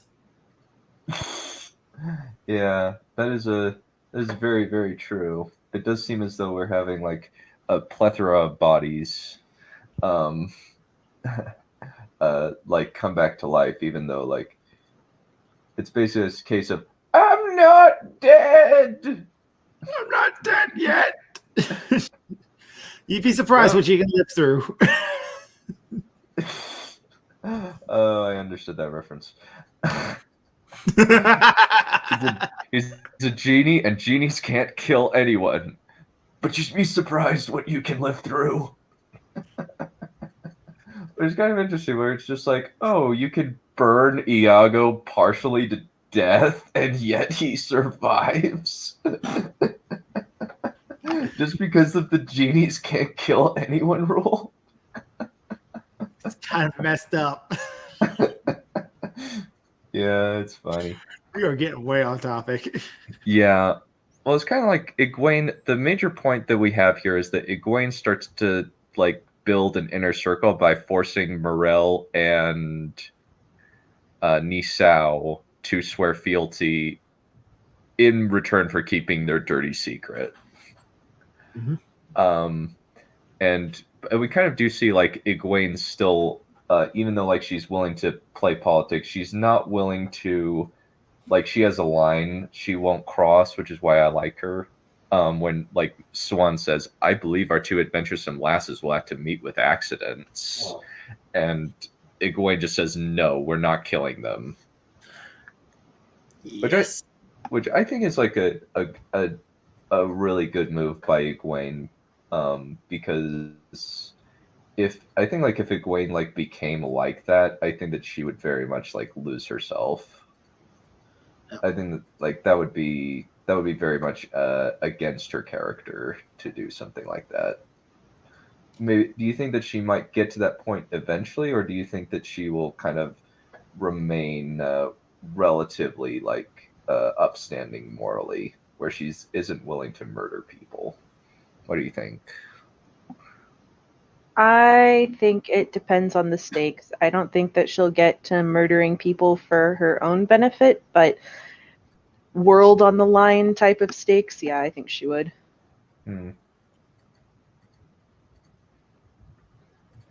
Okay, interesting theory. We will put that into the list of predictions. Well, because we kind of saw that in Rand going through the portal and all the different versions of the world, right? Like there was a version of the world where she does kill Rand.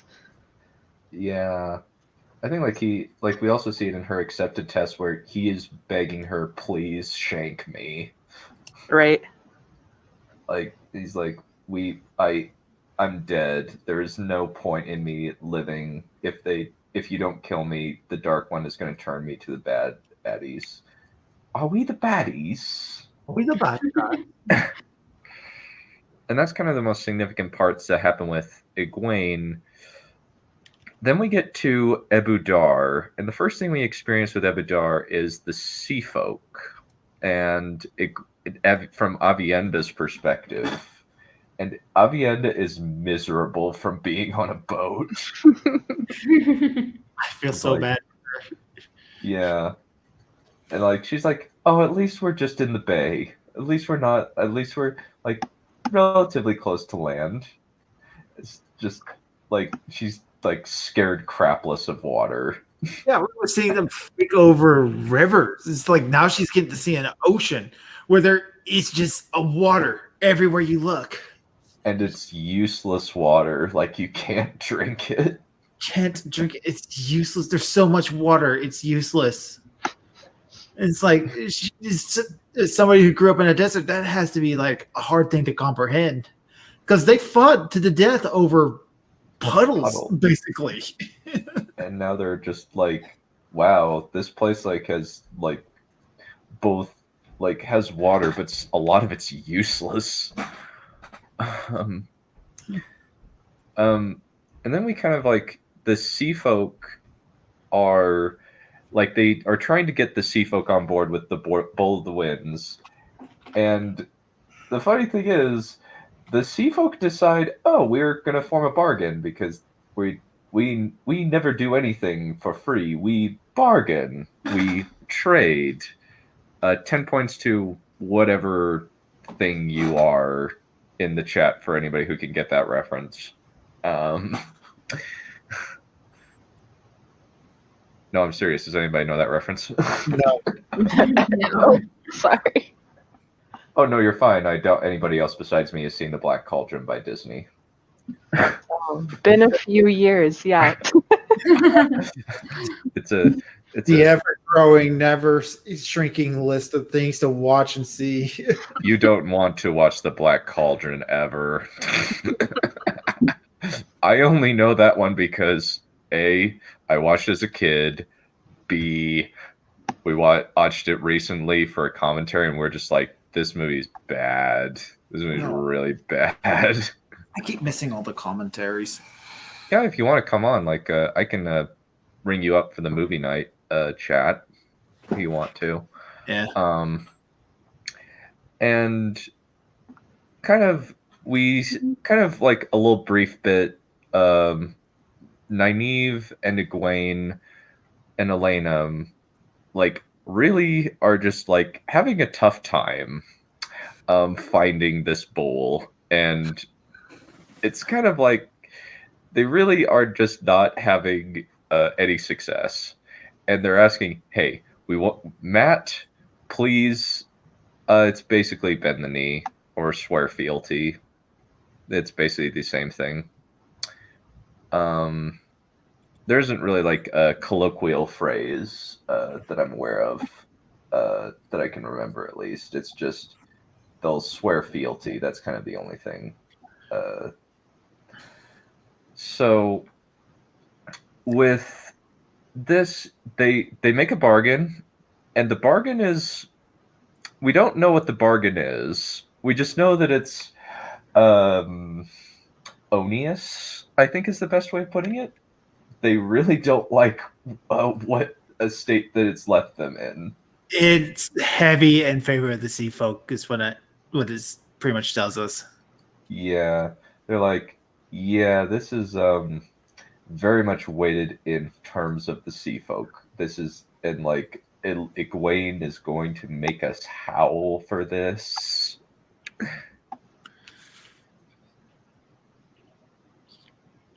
Yeah. Yeah, that only happens once in the series, unfortunately. I wish that it happened more. So they come up with this whole plan of basically, we're just going to go up and down the slums of the city until we eventually find the house we remember in the Tarmangaiden, I think. Yes? No, Tarmangaiden's last one. Tellerunriad. The world of dreams. World of dreams. You're going to say that because I can pronounce that. Yes. Efficient? No. They got a better plan? No. Do I? Yes. Ask Matt for help. His whole thing is luck.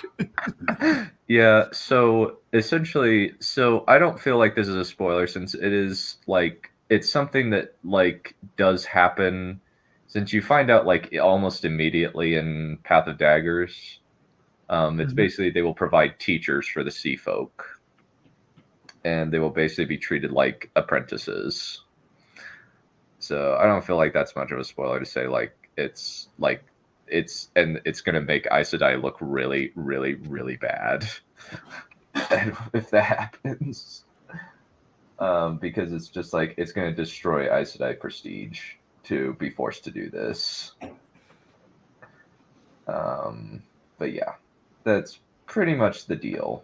And it's going to take a while for like Aes Sedai to regain any kind of respectability after this, because it's just like they had to seem like they're above it all, and this is going to very much destroy that image.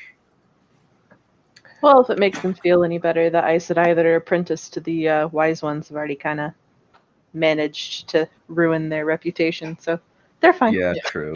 Yeah, true. Aiel do not have a high value of Aes Sedai anymore. No. That ship already kind of sailed. No, it is. Yeah, it is sailed like it is sailed away like Jack Sparrow on the Black Pearl, baby. Best reference I could come up with. But Matt is there in Ebudar, and he's basically just like, why am I here? Other than to just twiddle my heels and wait for Elaine to get off of whatever foot to bring Elaine back to Rand, because he made a promise, and by golly gosh, Matt is going to keep that promise, even though, and he probably could. He's just going to have to cart her all the way back on a horse because of that medallion that he has. And like they send up Brigitte to go grab him, since like they think he'll respect her, since it'll be no nonsense. And then Brigitte and him just end up getting drunk. I love their relationship. Yeah, it's a really good example of like just an adorable platonic relationship. It's I like, love how shocked he is by it too. He's like, women are either friends or I want to kiss them. I don't, or no, like mother types or I want to kiss them. And he's like, I've never had a girl that's a friend before. Oh, I love the girls thought Matt managed to drink Brigitte under a table. It's just like, we cannot possibly believe this. This is Brigitte, and he outdrank her. They go to see him, and he's in this massive hangover himself. And they think he's just ignoring him until he like throws up. Yeah, he's just drunk off his ass. Like he's just so, and Elaine getting drunk by proxy is really funny. Where it's just like, and she just starts giving them illusions and gives Nynaeve a sea folk at sea illusion, where she's just buck naked from the waist up, and she's like, look, and Nynaeve is like, look away at Tom and Julian. There's some enjoyment to be had here. It's just like it feels like filler a little bit. Oh yeah, it absolutely is, because Matt's big plan to find out where the bolt is to sit down on a bench in front of the house that they know the knitting circle is at. Yeah, so and then hope for the best. Yeah, and to explain what the knitting circle is, basically on the way back from talking to Matt, because Matt says, I want an apology, basically like said to Brigitte while he was drunk that he wanted that, like, they never apologized for, and said thank you for getting him out, for getting them out of the Stone of Tyr.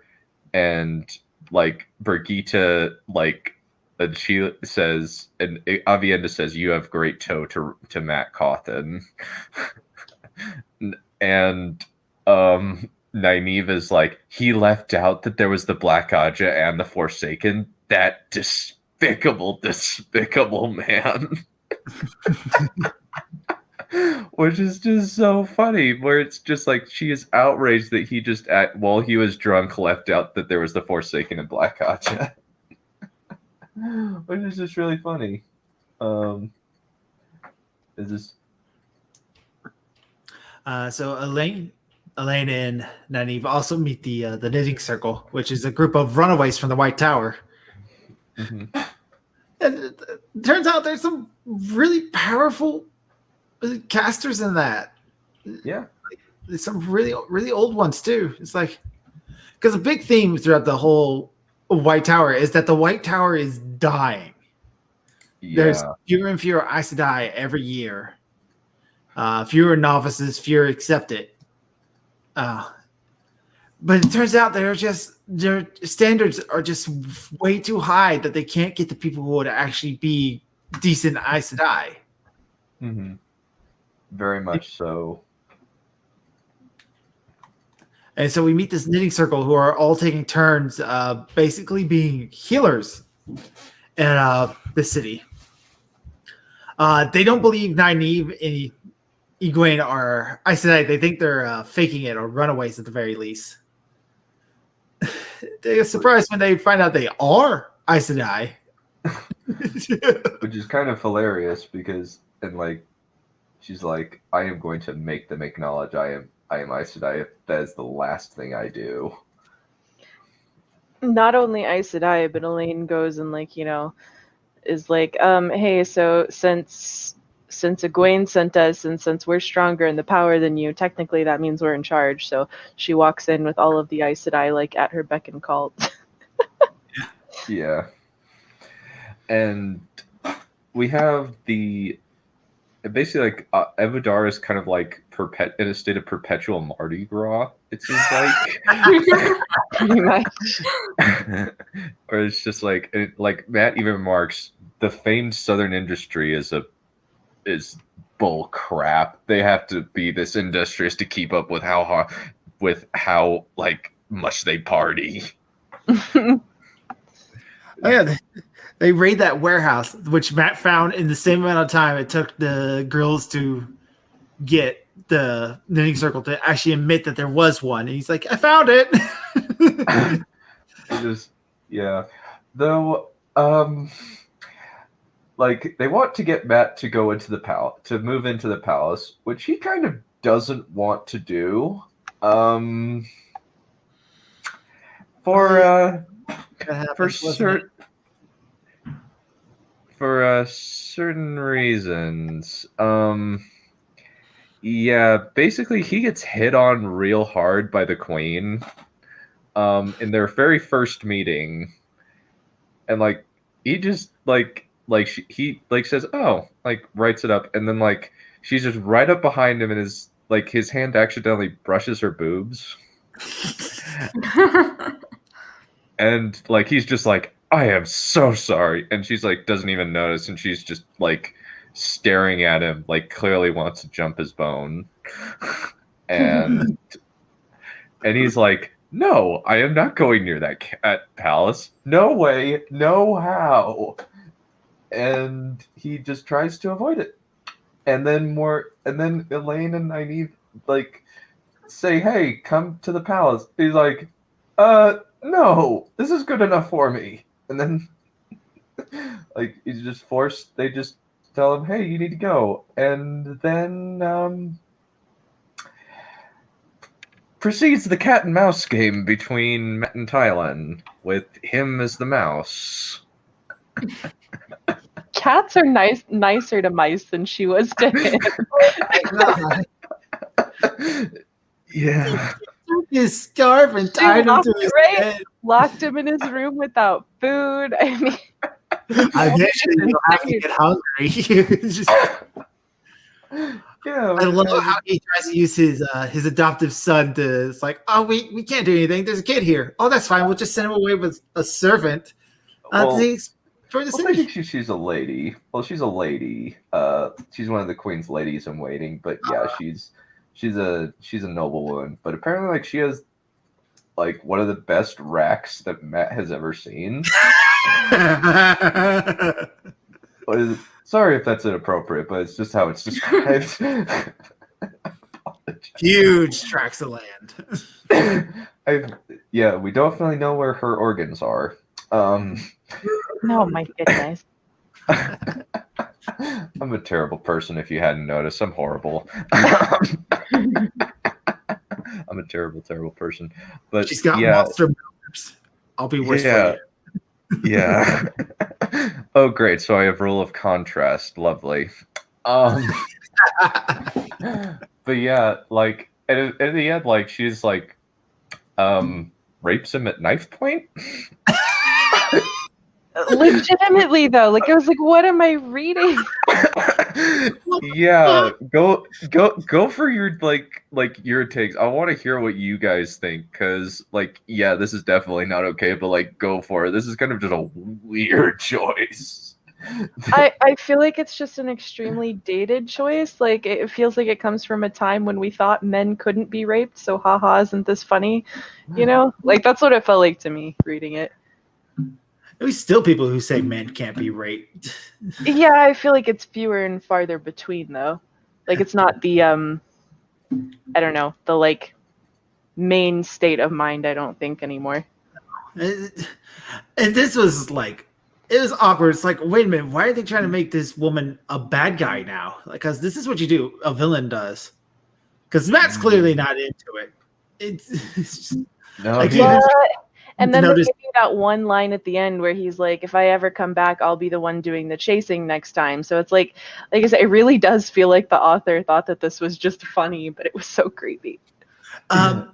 I don't know. It didn't like the girls' reactions when they found out about it. They laughed at him. It's just- Exactly. Like everyone thought it was funny, and I'm just like, Except for Nynaeve, which only Nynaeve thought it, like, Elaine thought it was funny, and I And I think need so treated did it as Brigitte. serious as it actually was. Yeah. I think that mainly it's like the sex outside of wedlock thing that seems to be one of our good friend and our braid pulling friends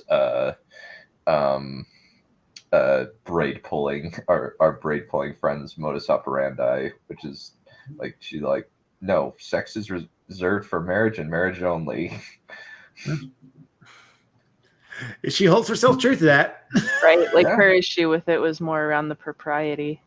Yeah, it kind of just, it's just kind of and probably just because and like it's just like Matt's, and then like later on that night, like the servants bundle him into her bedroom and they get it on again. And apparently she really likes it. Like, I mean, like it wouldn't be as bad if it went somewhere, but nothing comes from this.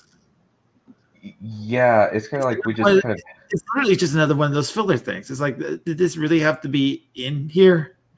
Like, couldn't if you wanted to bring it to something, maybe Matt actually start to have a thing for her. Is like they both start chasing one another around. That would have been the proper way to handle this. Yeah, what are your thoughts, Jade? Like you've been quiet throughout this whole thing. It's kind of just it's a weird thing that Jordan is asking us to talk about here, where it's just like, Yeah. it's unfortunately like what, like 50% of this book. Chantel, we just both done.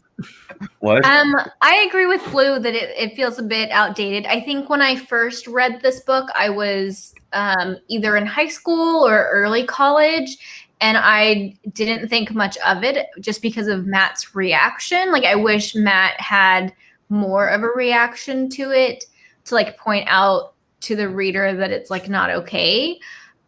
Because when I first read it, I think I also just thought it was kind of funny.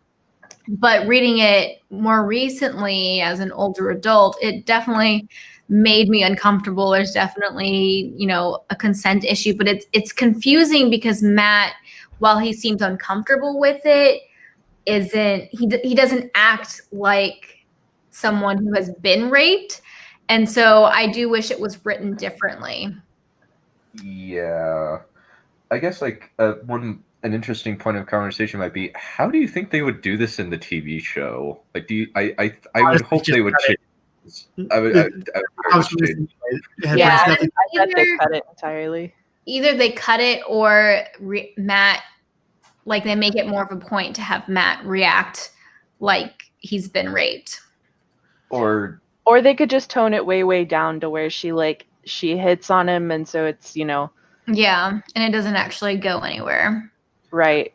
If she's just constantly calling him rabbit or whatever it was she was calling him, like that sort of thing. Rabbit, duckling. Duckling, that's what it was. Yeah. Little pet names like that. It's like, ugh. Yeah, and I think that Matt, he feels uncomfortable, but at the same time, he like doesn't hate Tylan, like he has mixed feelings towards her, and I think later on, like I think she kind of like grows on him, and he cares for her in a way, which I think just makes everything like really muddled and confusing. Right. It's almost like he's kind of into it. Well, yeah. And because I think it's Elaine says something about, well, this is what you deserve. You do this to girls all the time. But he, when he's talking to himself, says, like, I hit on people all the time, but I would never, go this far, make someone do something they didn't want to do. So it's like he even says that. So if what the author intended was to try to, like, his own medicine type of thing, I think her just hitting on him, even if it's, like, I think that's plenty. Like, we get the joke, we get his discomfort, and maybe I am, too out there with women or whatever, Mm-hmm. Yeah. without it having to be that far. He's adopted the ugliest child in the world now. He's got to calm down, slow it down a bit. He still, Yeah. through this entire book, insisted that it was everybody else's fault that this kid is hitting on women. Couldn't possibly be that. Or it's just like, and like everybody is glaring significantly in Matt's direction. He's like, "What? I didn't teach him that." Sure, Matt. Yeah, but he watched you. Kids learn all their stuff from watching. Yeah, You're true. his dad, and you're his dad. Like, he is totally seeing you hit on women, and he is doing it. Oh. And He's better at it than you.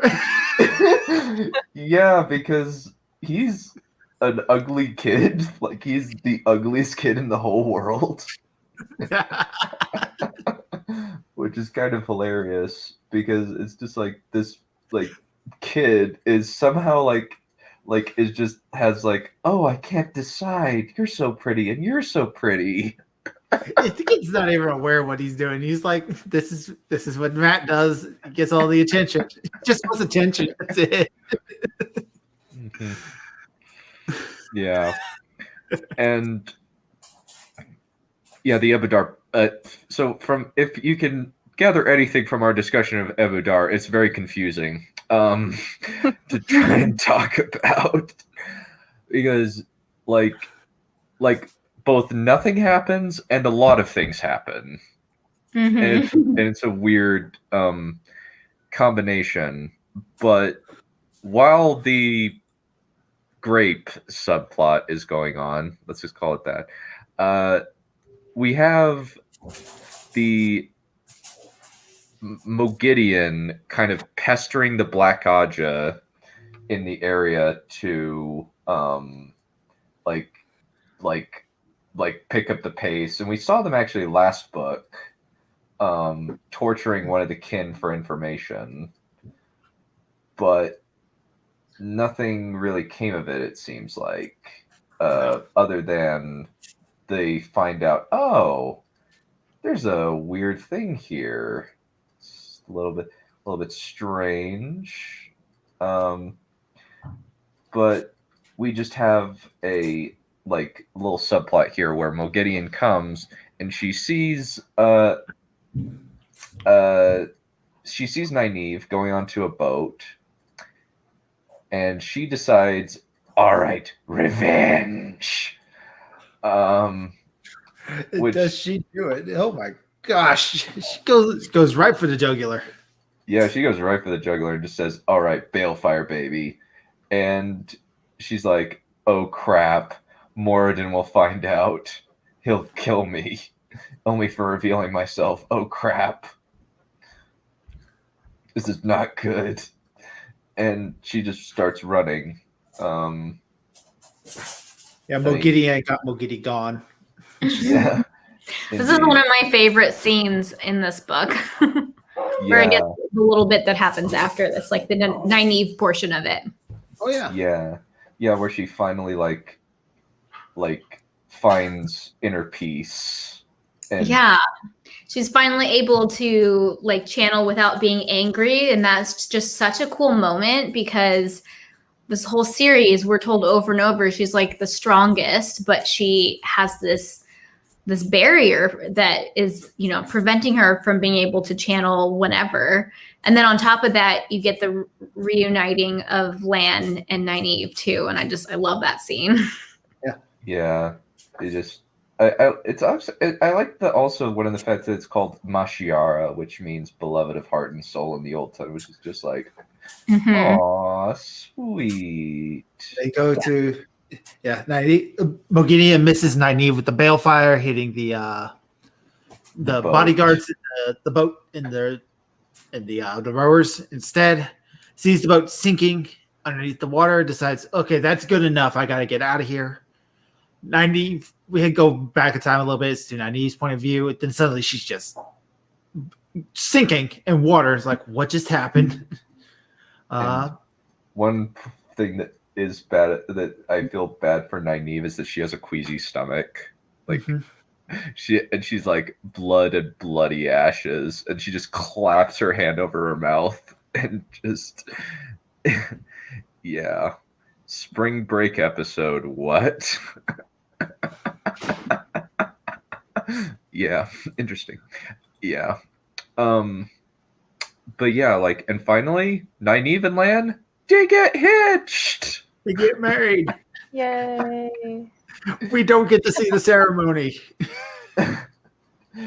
Yeah, which apparently like is like very surprising for the when people hear about it, at least according to the snippets of gossip that we hear after it, and apparently like Lan is really good in bed, at least according to Nynaeve, and most of the other women, because like all the women that Lan has sex with give him claw marks on his back. It's kind of almost a running joke, I think. Yeah. They get married on the Seafinder ship, and we don't quite know what happens with their sort of ceremony, but apparently it's not what Nynaeve wanted. Apparently not. Well, no, I think. Well, Morel didn't teach him anything. He's known that since he was a teenager. Apparently, he's known that for at least 20 years. Oh, sorry, Blue. That was the thing in that like prequel book we read, right? Like they literally like assign someone to teach young men how to have sex in that society itself. Like they call it his Carnival, his first lover. Yeah. And like she tries to set him up with her daughter, which is just like yeah. That was weird. So Weird. That's creepy. And then she had sex with him right before that too. Yeah. How do you even? So I can't remember her name. I think it's I don't remember her name. I just remember like her title is Carnival. I can't remember like her actual name.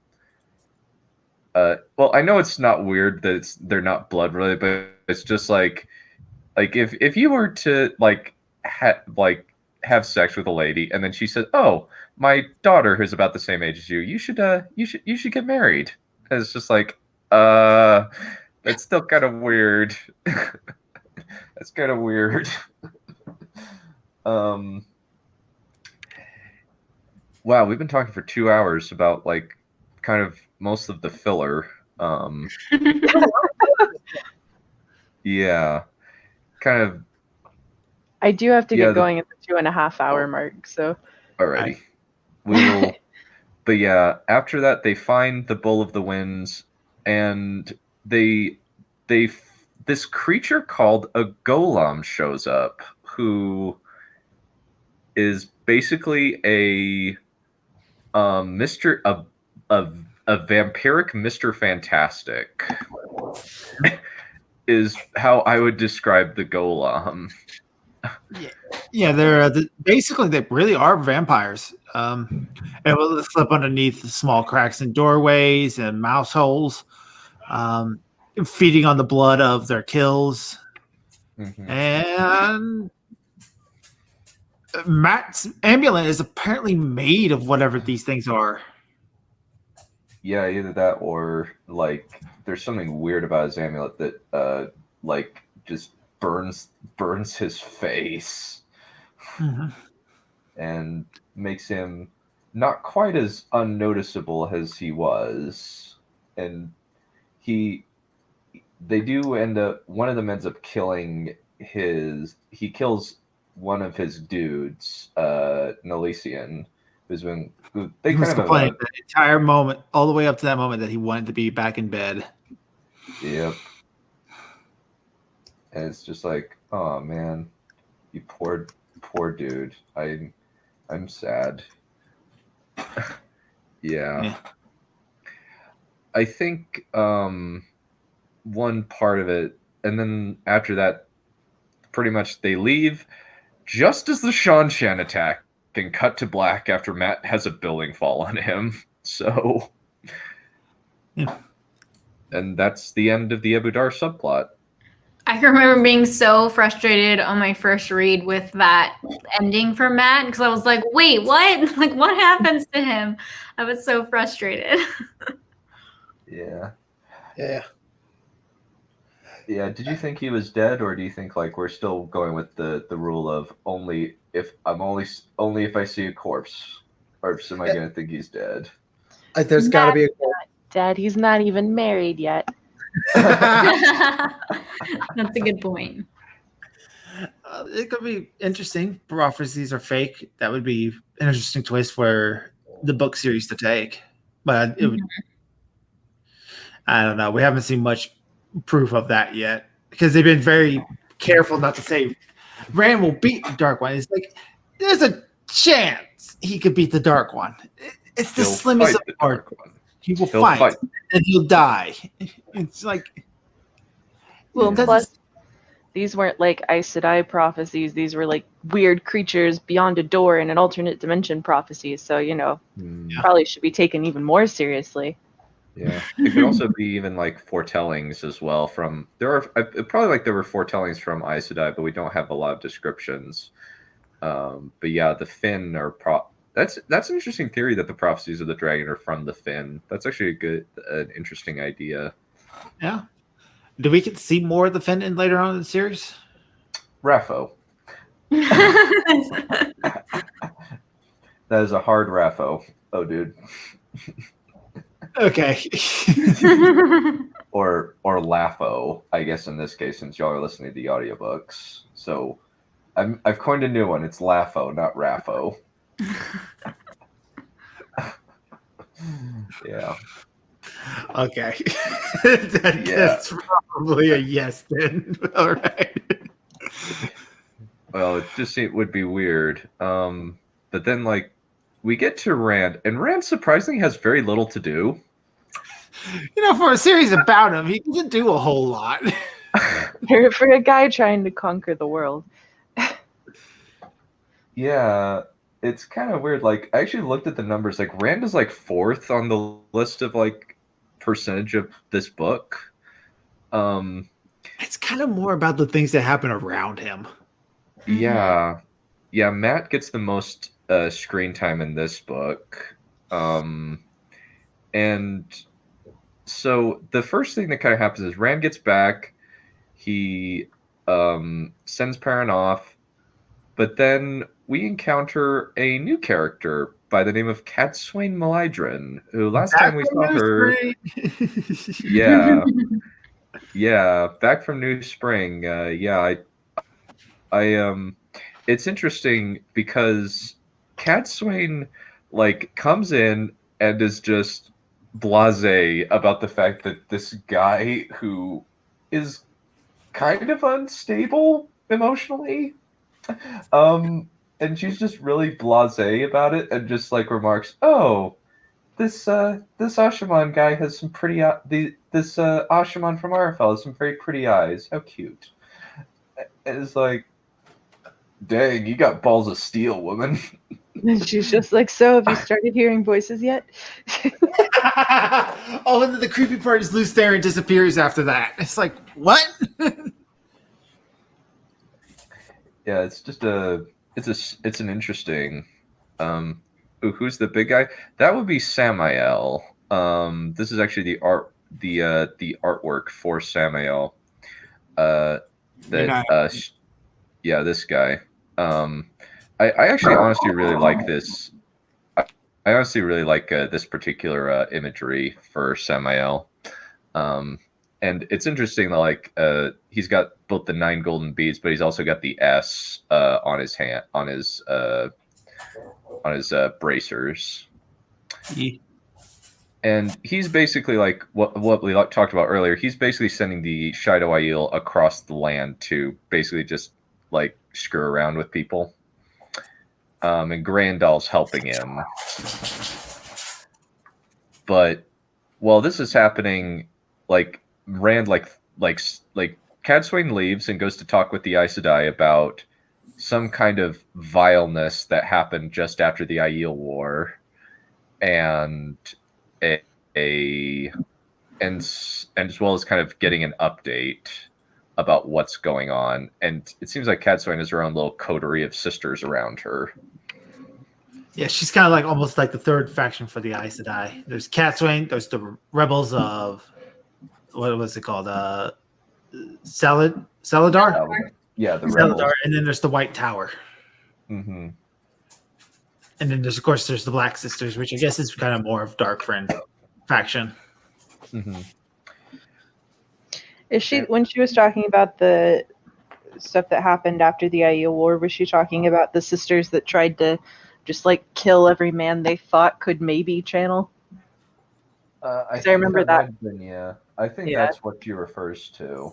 Yeah. And also, there seems to have been also something also that Sierran brings up, that after the Aiel War, a lot of sisters died mysteriously for weird reasons. Oh yeah. If we're right, the prequel series was supposed to be 3 books, but he never finished them. Yeah, it's kind of one of my. It's my mom and my dad actually introduced me to the series, and my mom was like, "Why did you waste time with this prequel when you should have been writing the final book?" And she's just like, I think she's still mad at Robert Jordan to this day for doing that. But the dude's dead. It's just let a sleeping dog lie. Yeah, very much so. But it's just like she's like kind of annoyed that he like died before he could finish the series. Yeah, he's, like wasted his time with the prequel and like kind of the more fillery parts of the series. But after like more Cadsuane leaves, Rand gets a missive that apparently Harrodfell has been torn apart by a shadow spawn thing.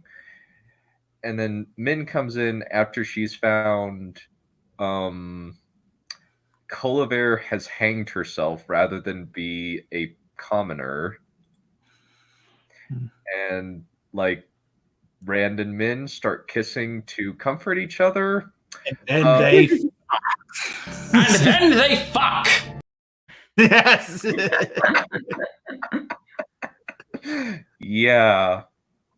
And this one's leads to a weird bit, kind of, because for whatever reason, Rand thinks he raped her. So rape count number 3, but it's not rape because was into it. She was consenting. Yeah, and I don't know what Rand's deal is. How much of a hint does he need that Min's into him? She's sitting in his lap, kissing on his neck, feeding him grapes, just like holding his hand, calling him. Basically, they're all but engaged to one another at this point. It's just like, come on, dude. Yeah, he's pretty clueless. I just kind of want to know what happened in that scene to make him think that, like, that it was non-consensual. That's just kind of weird. I think he just like is convinced that nobody could be into him. You know what? I will buy that as a theory. That actually works. He has a very big self-loathing problem. He does. He really does. It's kind of sad because he's not that bad of a guy. Mm-hmm. He's got certain like problems that I guess could be associated with toxic masculinity, but it's more like he is basically turning himself into a sociopath. And the fact that he's going crazy and hears voices. That might be a reason why he thinks no one could love him. Yeah, he's also, been dealing with the fact that he's already got 2 women that are in love with him, that he's like, oh no, I have to keep them at arm's reach. So it's like, he knows people can love him. I don't know.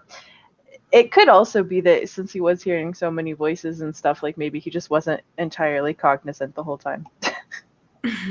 So it was like, Min ripped his shirt off because he wasn't doing it fast enough to suit her, apparently. But boy, can't wait for that series. oh dear, yeah.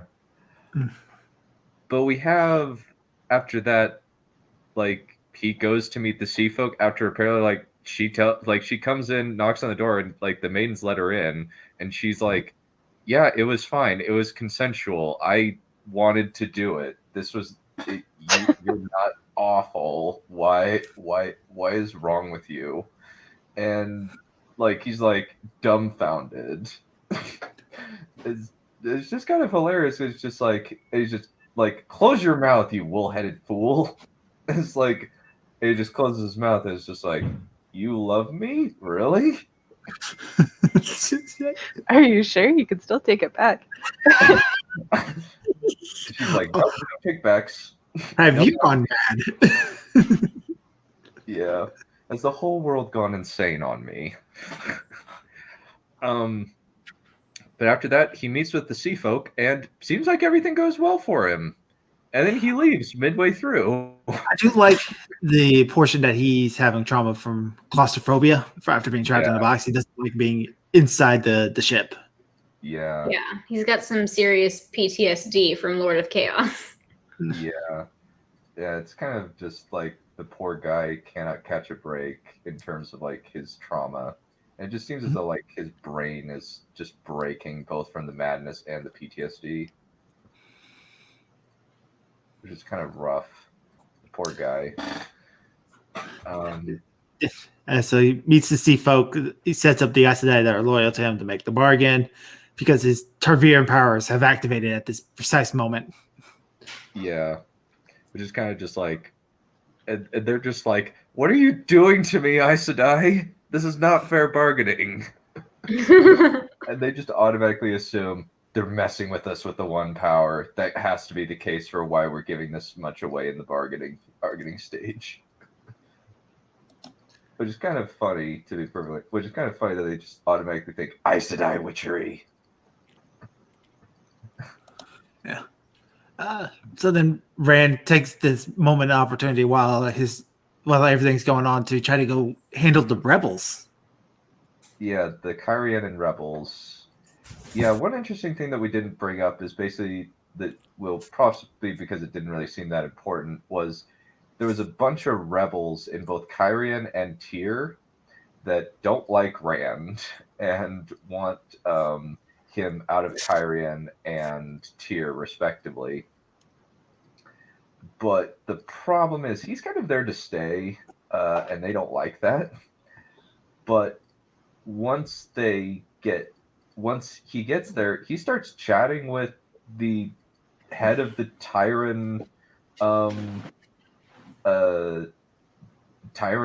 rebels who have come to visit, and who has the hots for Moraine's cousin, Caroline Daverdred. But he, in the end, he becomes friends with them. The problem is, Pot and Fate's there. Oh yeah. And also, weird coincidence, it seems like a bubble of evil or something happens. So do you think what do you think that cloud was that seems to be like snatching up people and killing them? I think it's a dark spawn. A shadow spawn. Or like a bubble of evil. It does seem like it was a bubble of evil because of the fact that they were able to walk out of it, and when you were on the other side, it was just kind of gone, you know? Mm-hmm. It's an evil bath bomb. You just add Tarviran. Yeah. That one was so funny to me because it was smoke, but it was also a tentacle monster, and it's very multi-talented bubble. It reminds me a lot of the Stephen King book, The Mist. Yeah. Or something like the something out of Lovecraft. Yeah, I love that about the Dark One in this, is that he's some sort of Lovecraftian creature. He's not just generic evil wizard guy. Yeah, he's more like a Lovecraftian. Or he's like some sort of flame monster, it seems like. Some sort of flame tentacle thing. It's just Mm-hmm. Yeah, Like or he's like made out of black fire and lava. yeah, or even like that. Maybe not even that he like just doesn't have a body. That he just is this presence outside of time. Yeah. Yeah. So didn't think about. So according to the World Book, this isn't really a spoiler. Samael was a sportsman. He like was a jock athlete back in the Age of Legends. Yeah, Like, that was his I can see profession. that. Yeah, he was like the dude who like did swordplay professionally, and like they turned it into him and Luz Theron turned it into a lethal art once Shadow Spawn and on started popping up. And during the Bubble of Evil, Rand gets shanked by Padan Fain with the dagger, and probably the only reason why Rand is alive and not a puddle on the ground is A, Aes Sedai were there, and B, it hit him right on his wound, the other wound in his side. I love how Padan Thing just rolled away, cackling like a madman. Yeah, he's like, "I got you, Randall Thor." I'll get you next time, Gadget. Just I'll get you next time, Gadget. Padan Thing scares me. He's like a mix between like a Saturday morning cartoon villain and an actual, I don't know, classic Serial fantasy. killer. Yeah. Serial killer. He's very much a serial killer. He is crazy. Oh yeah, he's absolutely nuts. I love it. Mm-hmm. And so Rand gets healed, but then once he gets healed, he finds out, the idiot wireman advanced way too far in, so he like beyond the Ashmans, and Samael is currently destroying the attackers on the outforts. So he says, "All right, time to roll up to Ilion." So they do, and like they go in, take it, but it seems like Samael isn't there. He's in Shadar Logoth, where he's set up a little base, and the ending's kind of anticlimactic a little bit for something that's been built up for 3 books now. Sucked. Yeah, when I think about the ending of this book, I remember the Ibudar stuff way more than the Rand storyline. Probably because there's more stuff in it. Right. There's way more stuff in the Ibudar subplot than there is in the Rand plot. Yeah, when I did my reread of this book, I was like, oh, I totally forgot about this. And I remember being super surprised with Padan Fain showing up. Like, I had totally forgotten that happened. Yeah, all of the Rand stuff at the end, I'd totally forgotten about. Yeah, it's kind of just like, and like the ending is just like, there isn't really a conversation between Samael and Rand. Rand just snipes him with balefire. After like kind of a very, very quick game of cat and mouse. Yeah. And like he's set it up so that Samael can detect any channeling and attacks any channeling. So Rand has to sneak through and find, this is where he is. But he gets some pointers from this guy who we don't know his identity. His description seems to match Moradin, but it could be someone else. Who do you think it could be? I thought at first it was like the physical embodiment of his madness of Luz Theron. Kind of like Rand just gone crazy. Now he's hallucinating Luz Theron there beside him, but I don't think that's true anymore. Maybe it's gosh. We know one weird thing about him is that he channeled Balefire right at the tentacle of Mashadar, and the streams crossed. And we all know from Ghostbusters that you don't cross the streams. So that's kind of just what happened. And so it seems like it is somewhat real because the two streams hit and Rand just his head just splits. Yeah. Because of That's that. why I was thinking it was Luce Theron. Interesting. I thought it was Moradin too, because of I think didn't he also say that he couldn't sense it when the other guy channeled, which yeah. It seems like it's very much a it seems like it's hinting that it's Moradin, since Luce Theron's described as having kind of gray streaked blondish hair, and Moradin's described as having dark hair, which is a little bit different than Luce Theron. But after that, they just Rand gets accosted by the Aiel maiden who got left there, which Dr. You were talking to me about that, and I was just like, yeah, this is a problem. How is she still alive? I don't mind her being alive. She's an Aiel. They're just natural badasses. But she's been there for a month. She survived somehow. And then she's just brought back to die anyway. Yeah, it seems pointless almost. Maybe she foraged for mushrooms? I don't know. Couldn't they have her just get out of the city? Because it's not impossible to leave Sheergul, or whatever it's called. Shadar Logoth. Shadar Logoth, yeah. It's not impossible to leave. I mean, it's just a place. So many SH names in this book. Yeah. But then, and then Rand comes back, and the Council of Nine say, "Hey, you gave us food earlier," which is kind of interesting that they actually pay a plot point from, I think it's Shadow Rising actually off. All the way from the 4th book. Yeah, which is really neat that they say Brand made all the wheat go to the army, but your grain came here, and your name is on every lips along with the light. So you're the king. You're the king, and they say at the ending line is "All hail Rand al'Thor, King of the World," and he renames the crown of the laurel crown the Crown of Swords because the crown has little swords on it. It's the Iron Crown.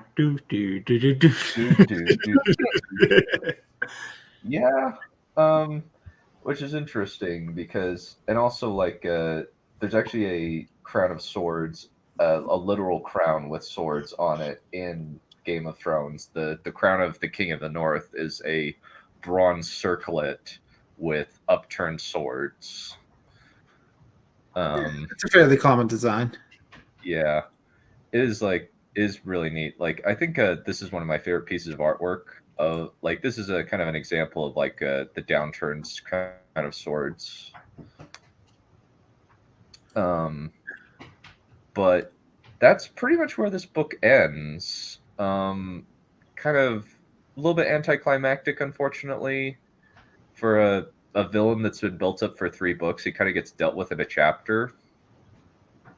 Not even really a chapter, a paragraph and a half. Yeah. Kind of a little bit. It was the last one of that particular faction of the Forsaken too. So yeah, the only one left is Grandal, and even she's kind of jumped ship and gone off to other places. Mm-hmm. So questions, predictions, and hopes for the future. What are your gut? The floor is open for you guys. I had one prediction, but it came from the prologue of the next book, so I will save that. But one that came from this book is I do think Matt's alive, and I think he's going to get captured and meet whoever this moon lady is. Mm-hmm. But I was also, because I was thinking about it, and doesn't he have ravens or whatever on his spear-ish thing? And then wasn't there the Shan Chen have their Tower of the Ravens? Yes, that is So I was accurate. wondering if there was going to be some sort of like, if maybe that weapon had at one point been acquired from them, especially since it's like the power rot or whatever. Mm-hmm. So if there's Yeah. going to be some sort of mistaken identity because of that, that makes him seem more important to the Shanshan than he maybe actually is. I don't know. We'll That see. that actually might be that would be interesting. I would like to see that. It does seem as though like one thing that has been brought up in book 2 actually, that the heir of the Empress is her name is Tuon. So do you think that she might be a character, since she's the only other Shanshan besides Shanshan nobility besides Turok and Suroth that are mentioned at all? So do you think that we might see like her come to the play? I would It's been a assume long so. time. I feel like there are too many names floating around in these books to bother naming someone who doesn't make an appearance at least. Yeah, and especially like since she's like favored of her her mother, the Empress, because of whatever reason that might be.